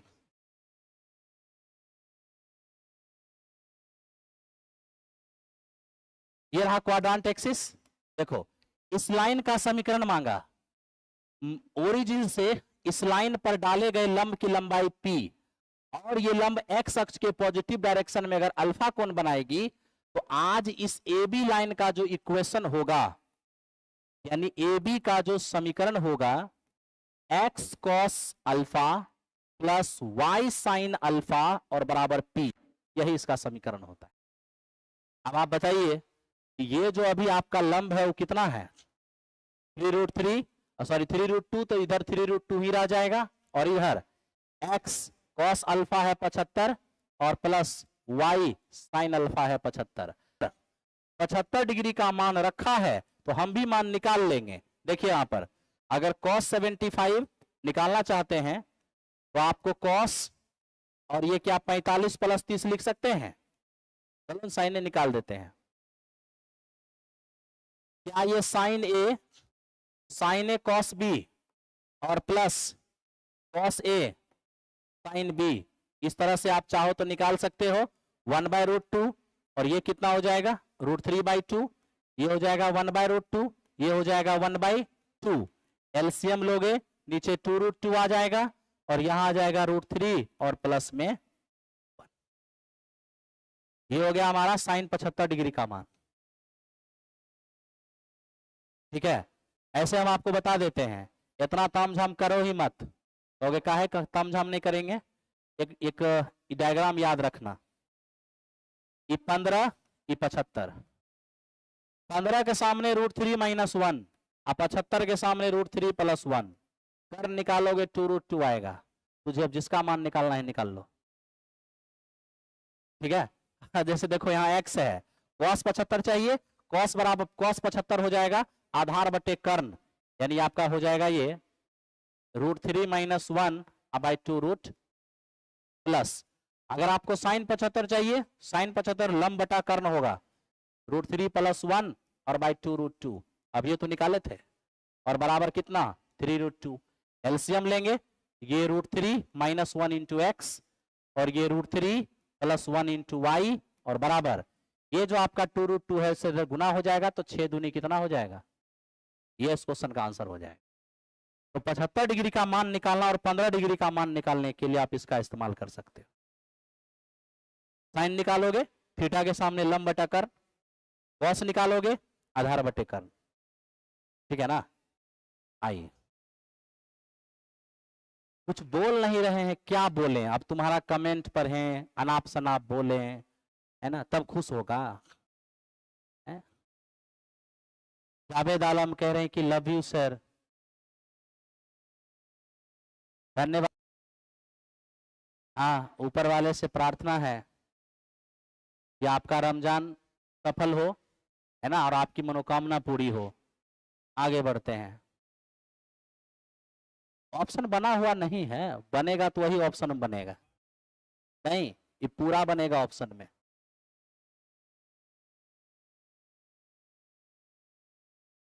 हो गए? आप देखो इसको ध्यान से, आप लोग केवल 15 मिनट की क्लास और बचा है।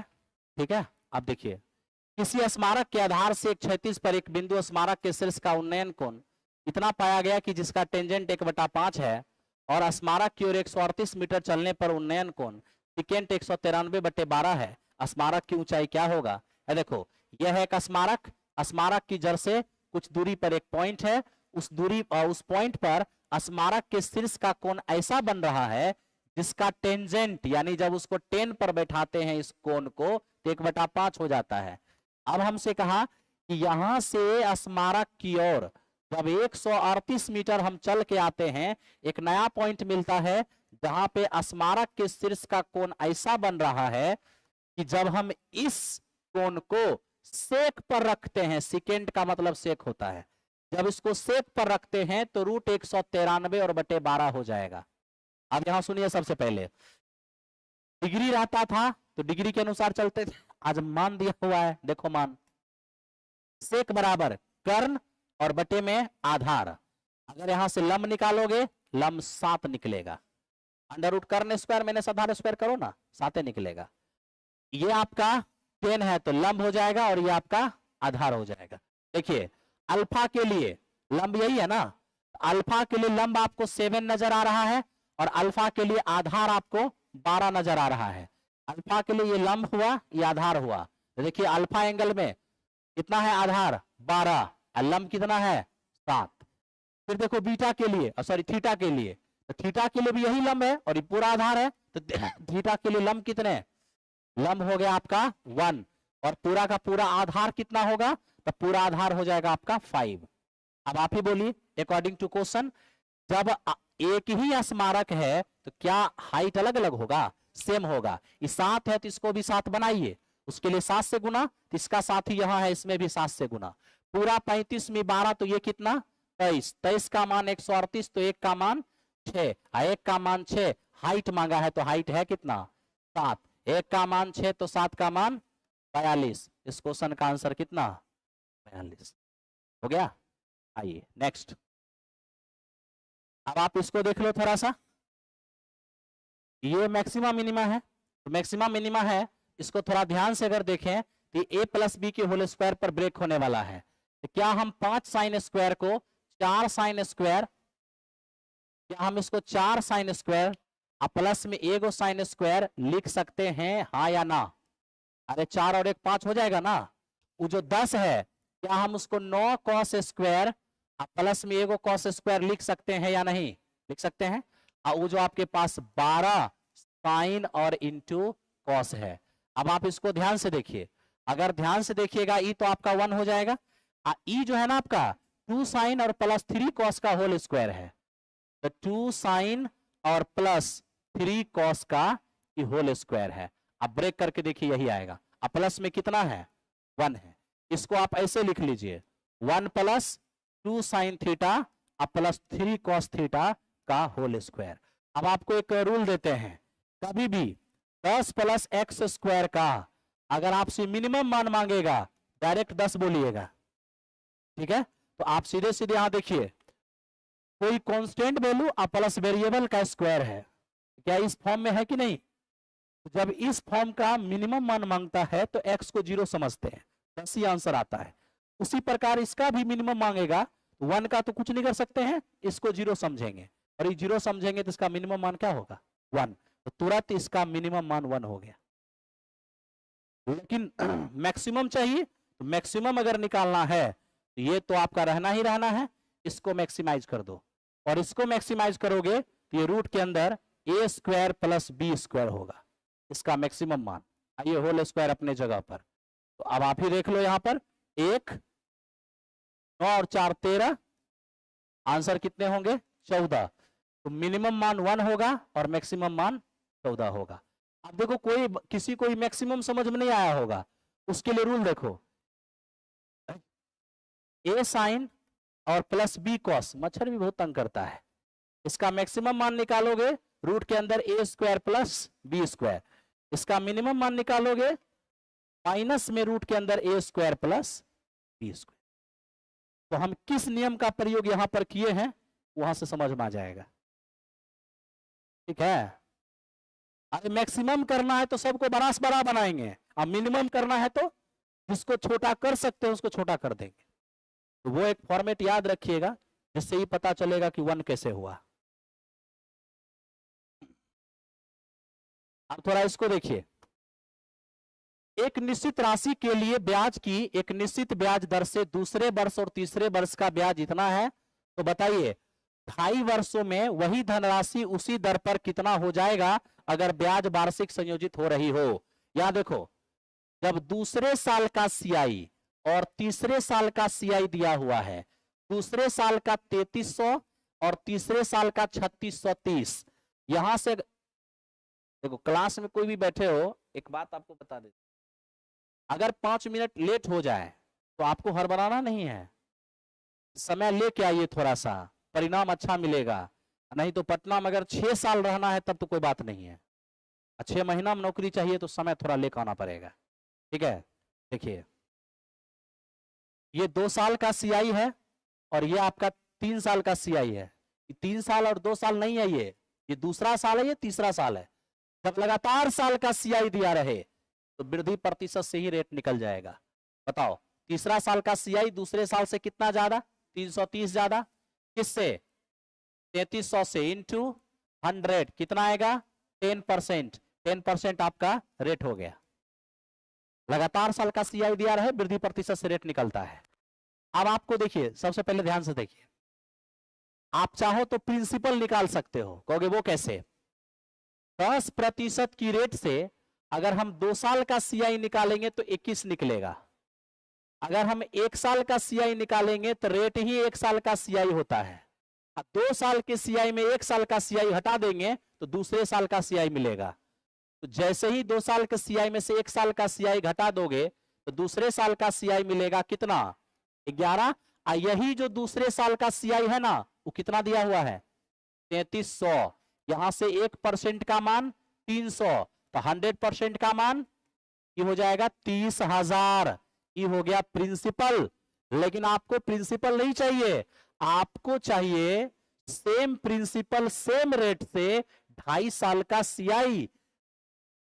नहीं 2.5 साल का अमाउंट। तो बोलो 2.5 साल। 2.5 साल का मतलब पहला साल पूरा पूरा, दूसरा साल भी पूरा पूरा, लेकिन तीसरा साल आधा साल।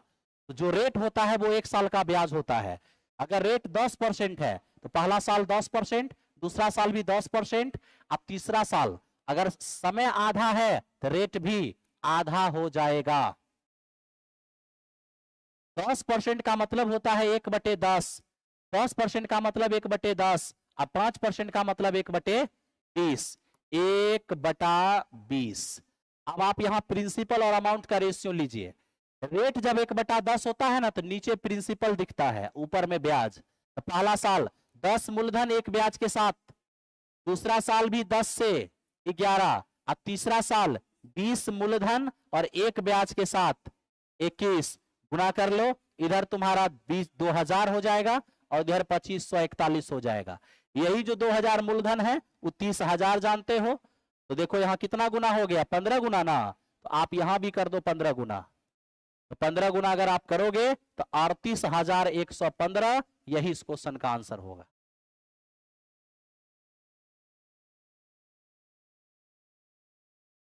कहां? कि दूसरा साल का सीआई दिया हुआ है।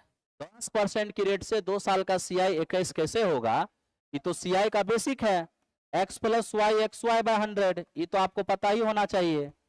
10 + 10, 10 × 10/100, ये होगा 2 साल का सीआई। तो 2 साल का सीआई है ना, तो 2 साल के सीआई में 1 साल का सीआई घटा दीजिए तो दूसरे साल का सीआई आएगा। यही दूसरे साल का सीआई दिया हुआ है, बराबर कीजिएगा, 100% का मान निकालिएगा तो मूलधन निकल जाएगा।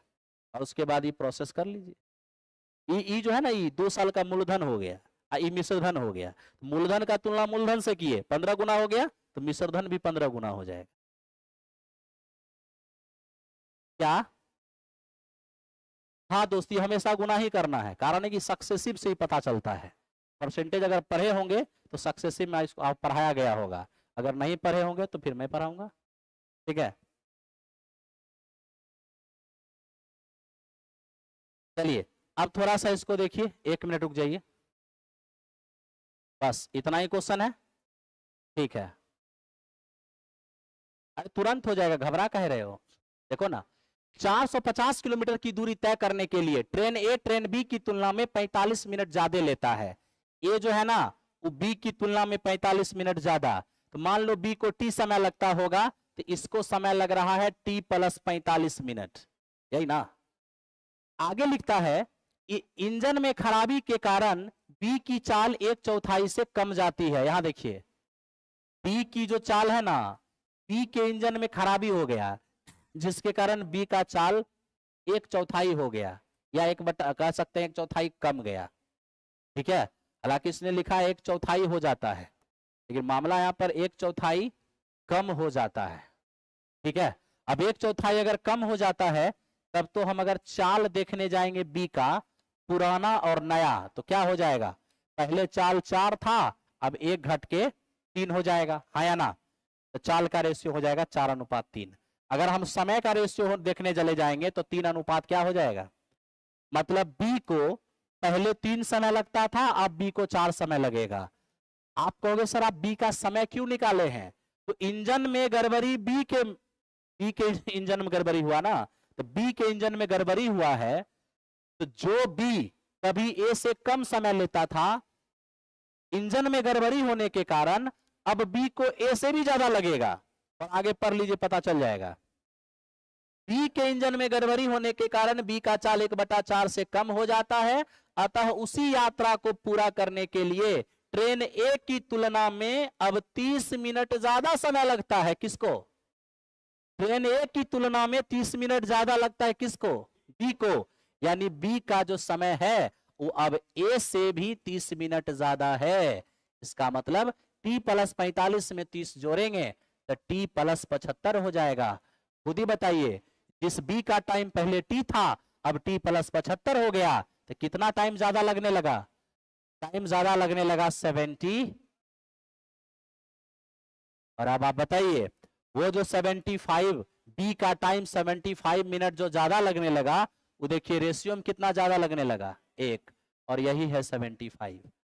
1 का मान 75 तो 3 का मान 225 मिनट, यानी कि बी का जो ओरिजिनल टाइम है वो 225 मिनट।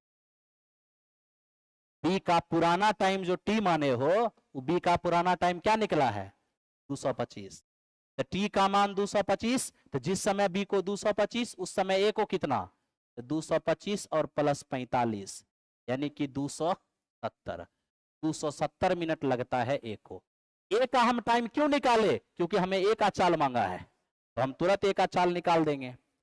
ए की चाल निकालेंगे और कहेंगे 450 किलोमीटर की दूरी जब ए ट्रेवल किया है तो 270 मिनट का टाइम लगा।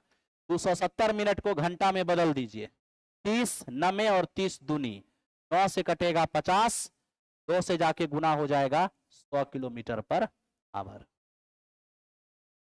ठीक है, हाँ मान लो कि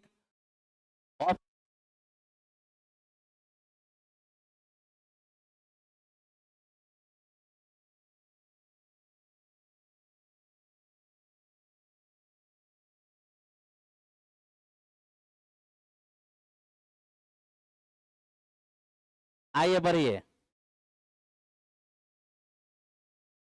आप थोड़ा इसको देखिए, सब धीरे धीरे समझ में आने लगेगा। किसी संख्या को जब 5, 6, 8, 9 और 12 से भाग देते हैं तो प्रत्येक बार शेषफल 1 बचता है, लेकिन जब 13 से भाग देते हैं तो कुछ भी शेषफल नहीं बचता। इतना ना छोटा छोटा ऑप्शन है ना कि लड़का सीधे 13 से भाग देगा, एक एक ऑप्शन कटेगा। 13 से भाग दे तो कुछ भी शेष नहीं बचे, वो तो एक ही ऑप्शन है डी, आंसर तो ऐसे ही हो गया। लेकिन जो इसको दिमाग नहीं लगाएगा, जो बेसिक से करना चाहेगा, वो कैसे करेगा, वो देखिए। इन सब से भाग दें तो एक शेष बचे, इसका मतलब है भाग लगने वाली से एक ज्यादा। तो एलसीएम लिया क्या, कितना,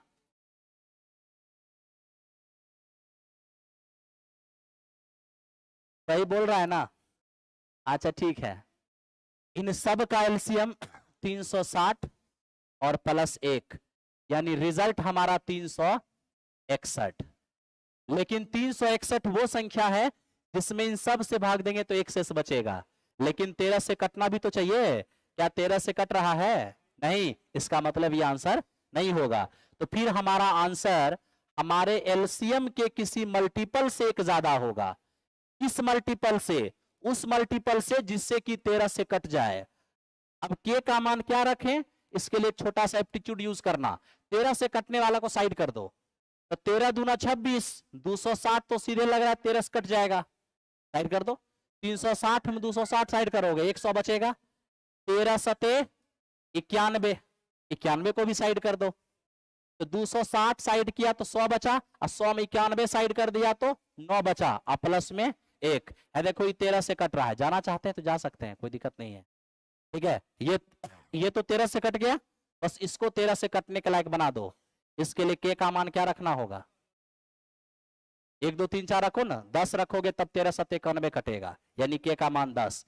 के का मान 10 कहने का मतलब है कि आपका आंसर एलसीएम के 10वें मल्टीपल से एक ज्यादा, तो हो जाएगा 3600।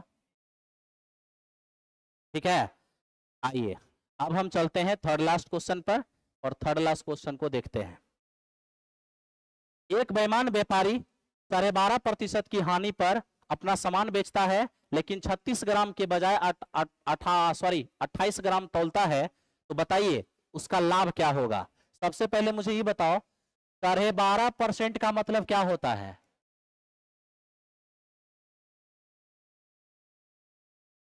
क्या हो गया?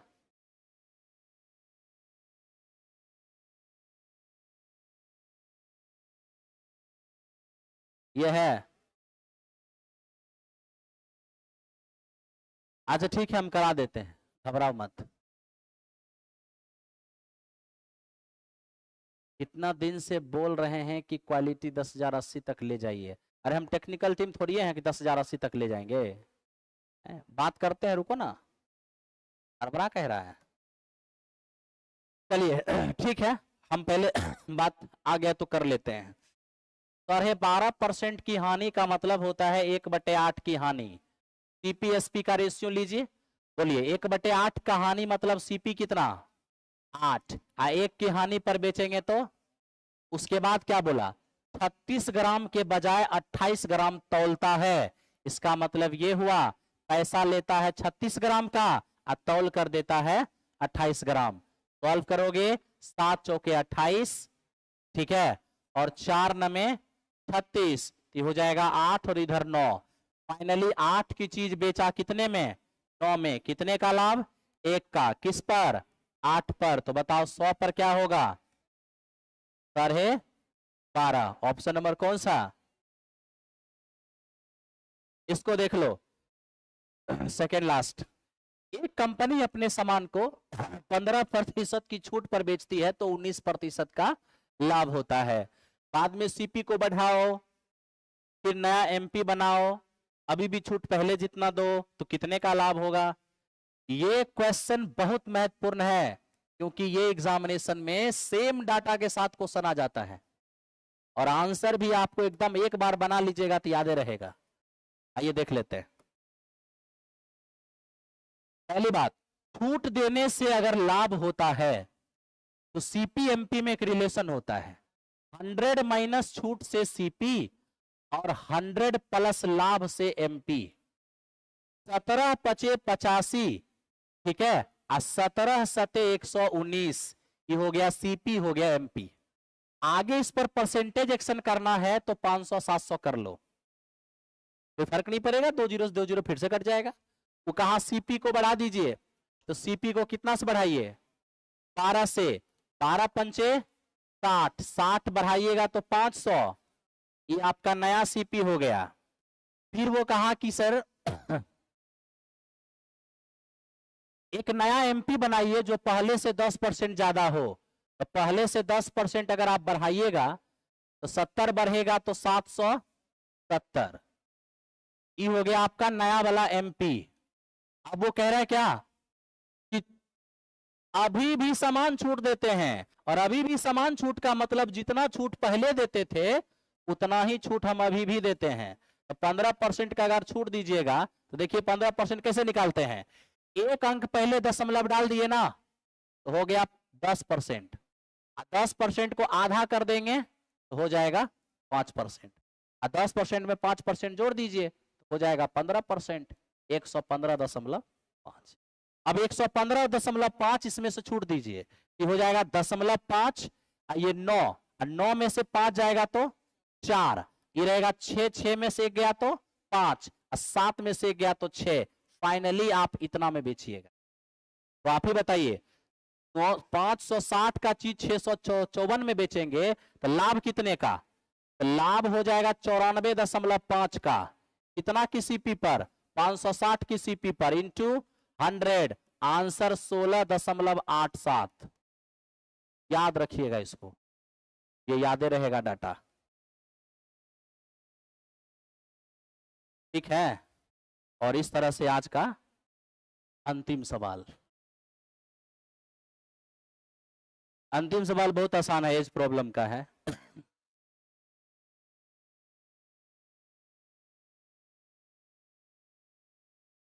हो गया, ठीक है। कभी कभी सवाल थोड़ा ज्यादा कैलकुलेटिव हो जाता है, तो आज शुरू से सवाल वैसने था, है ना। कोई बात नहीं, डरना और घबराना नहीं है। समझ में नहीं भी आए, एक आध दो गो चलते रहना है, क्योंकि ऐसे भी कमजोर का कोई कहीं उपाय नहीं है। कमजोर रहना, कमजोर हैं अच्छी बात है, कमजोर रह जाइएगा वो बुरी बात है। स्नेह की आयु पिता की आयु का छठा भाग है। स्नेह और फादर, स्नेह की आयु पिता का छठा भाग, तो पिता को 6 मान लो। छठा भाग का मतलब 1/6 होता है, तो 6 का 1/6 कितना हो जाएगा? 1। ये हो गया वर्तमान। अरे यार, स्नेह की आयु पिता का छठा भाग है, पिता को 6 मान लिए, इसका छठा भाग 1 हो गया। अब आपसे कह रहे हैं कि 10 साल के बाद, 10 साल के बाद विमल की आयु, सुनिए, 10 साल के बाद स्नेह के पिता की आयु विमल की आयु का 2 गुना है, तो विमल की आयु को 1 मान लो, इसका 2 गुना ही 2 हो जाएगा। अब पहले समझ लो, वर्तमान में स्नेह की आयु पिताजी का छठा भाग, पिताजी को 6 मान लिए, छठा भाग 1 हो गया। 10 साल के बाद पिताजी का आयु विमल का डबल है, विमल को 1 कह दिए तो ये डबल हो गया। अब सवाल हमसे ये कहा कि यदि विमल अपना 8वां जन्मदिन 2 साल पहले मनाया हो, तो हमको ये बताइए कि मैं अपना 8वां जन्मदिन अगर 2 साल पहले मनाऊंगा, इसका मतलब आज मैं कितने का हूं? यानी विमल आज 10 का है, विमल वर्तमान में 10 का है, तो विमल अगर वर्तमान में 10 का है तो 10 साल बाद कितने का हो जाएगा? वर्तमान में 10 का है तो 10 साल बाद हो जाएगा 20 का। तो जब 1 का मान 20 तो 2 का मान 40। 10 साल के बाद पिताजी अगर 40 के हैं तो वर्तमान में पिताजी कितने के होंगे? तो 10 साल के बाद, 10 साल बाद से वर्तमान आएंगे तो 10 साल घटेंगे तो हो जाएंगे 30। जब 6 का मान 30 कितना गुना है? इधर भी 5 गुना कर दो, स्नेह वर्तमान में कितने का हो जाएगा?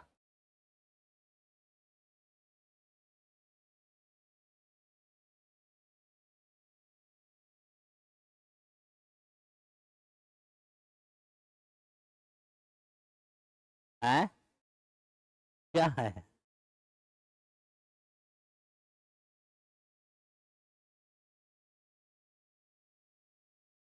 अट्ठाईस नंबर क्वेश्चन है, बस निकल जाइए, जिनको निकलना है, छुट्टी हो चुका है। एक क्वेश्चन है, मैं करा देता हूं।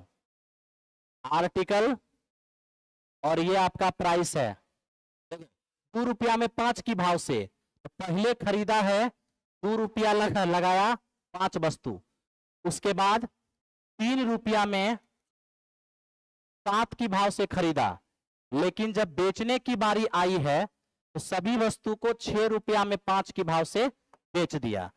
साथ ही साथ क्या बोला? पहली बार खरीदी गई और दूसरी बार खरीदी गई वस्तु की संख्या का अनुपात 3:2 है। क्या आपको ये 3:2 नजर आ रहा है? तो 3:2 बनाना पड़ेगा। अभी अभी आप मिश्रण में देखे थे, अगर किसी को अपने अनुसार रेशियो बनाना हो तो क्या कर देना है? बराबर। तो पहले एलसीएम लो, 35 तो 35 बनाने के लिए 7 से, अब 35 बनाने के लिए एलसीएम लेना तीनों को है, लेकिन इसको नहीं छेड़ना है। एलसीएम लेना तीनों को है, लेकिन इसको नहीं छेड़ना है। ये दोनों को सेम कर दिए ताकि अनुपात 1:1 हो जाए। अब 1:1 हम क्यों किए? क्योंकि हमको इन्हें 3:2 करना है। तो 3:2 करना है, तो जिसको 3 रखना है 3 से गुना, जिसको 2 रखना है 2 से गुना। अब आप देख लो, 35 से 35 कट जाएगा, 3:2 हो जाएगा। अब बताइए, 3:2 बनाने के लिए गुना किससे किए? 21 से। जब 21 गुना वस्तु खरीदोगे तो 21 गुना पैसा भी लगेगा। यहां देखो 10 से गुना किए तो 10 गुना वस्तु खरीदोगे तो 10 गुना पैसा भी लगेगा, यानी कुल मिला के 42 और यहाँ पर 30, यानी कि 72 आपको खरीदने में टोटल लग गया। तो टोटल सीपी हो गया आपका 72। लेकिन देखो यहाँ पर 21 पंचे 105 और 10 सते 70, टोटल वस्तु खरीदे हो 175। तो जितना खरीदोगे उस सबको ना बेच रहे हैं, तो जितना हम दोनों बार में खरीदे हैं सबको बेचना है। तो अब आप ही बताइए, 5 वस्तु बेचे हैं 6 रुपया में, अब बेचना है 175 वस्तु, तो कितना गुना है? 35 गुना। तो 35 गुना वस्तु बेचना है तो 35 गुना पैसा भी मिलेगा, यानी 210 रुपया बेचकर मिलेगा। अब आप ही बताइए, 72 में खरीदे हैं और 210 में बेचेंगे तो क्या लाभ 138 का नहीं होगा? तो लाभ 138 का कब हुआ? जब हम कितना वस्तु बेचे हैं? 175 वस्तु बेचे हैं। जबकि क्वेश्चन कह रहा है कि लाभ कितने का? 276 का है। तो बताइए कितना वस्तु हम बेचे होंगे? अगर लाभ हो जाएगा डबल तो वस्तु की संख्या भी डबल, 350 हो गया। जाइए, लगातार अगर आप 2 महीना कर लेते हैं तो आप देखिएगा कि बढ़िया बढ़िया एग्जामिनेशन आपके लिए, मजाक थोड़े है। 30 क्वेश्चन है, 60 टेस्ट करिएगा, 1800 क्वेश्चन हो जाएगा। और 1800 क्वेश्चन इस प्रकार का जब कीजिएगा तो कम नहीं होता है। जाइए, बाकी सब चीज को अपने दोस्तों में फैलाइए। जिस दिन क्वेश्चन थोड़ा आसान रहेगा तो हम उस दिन 40 क्वेश्चन भी कर सकते हैं, कोई दिक्कत नहीं है। रिजल्ट लेना है 6 to 8 में, तो क्लास करना पड़ेगा, ठीक है।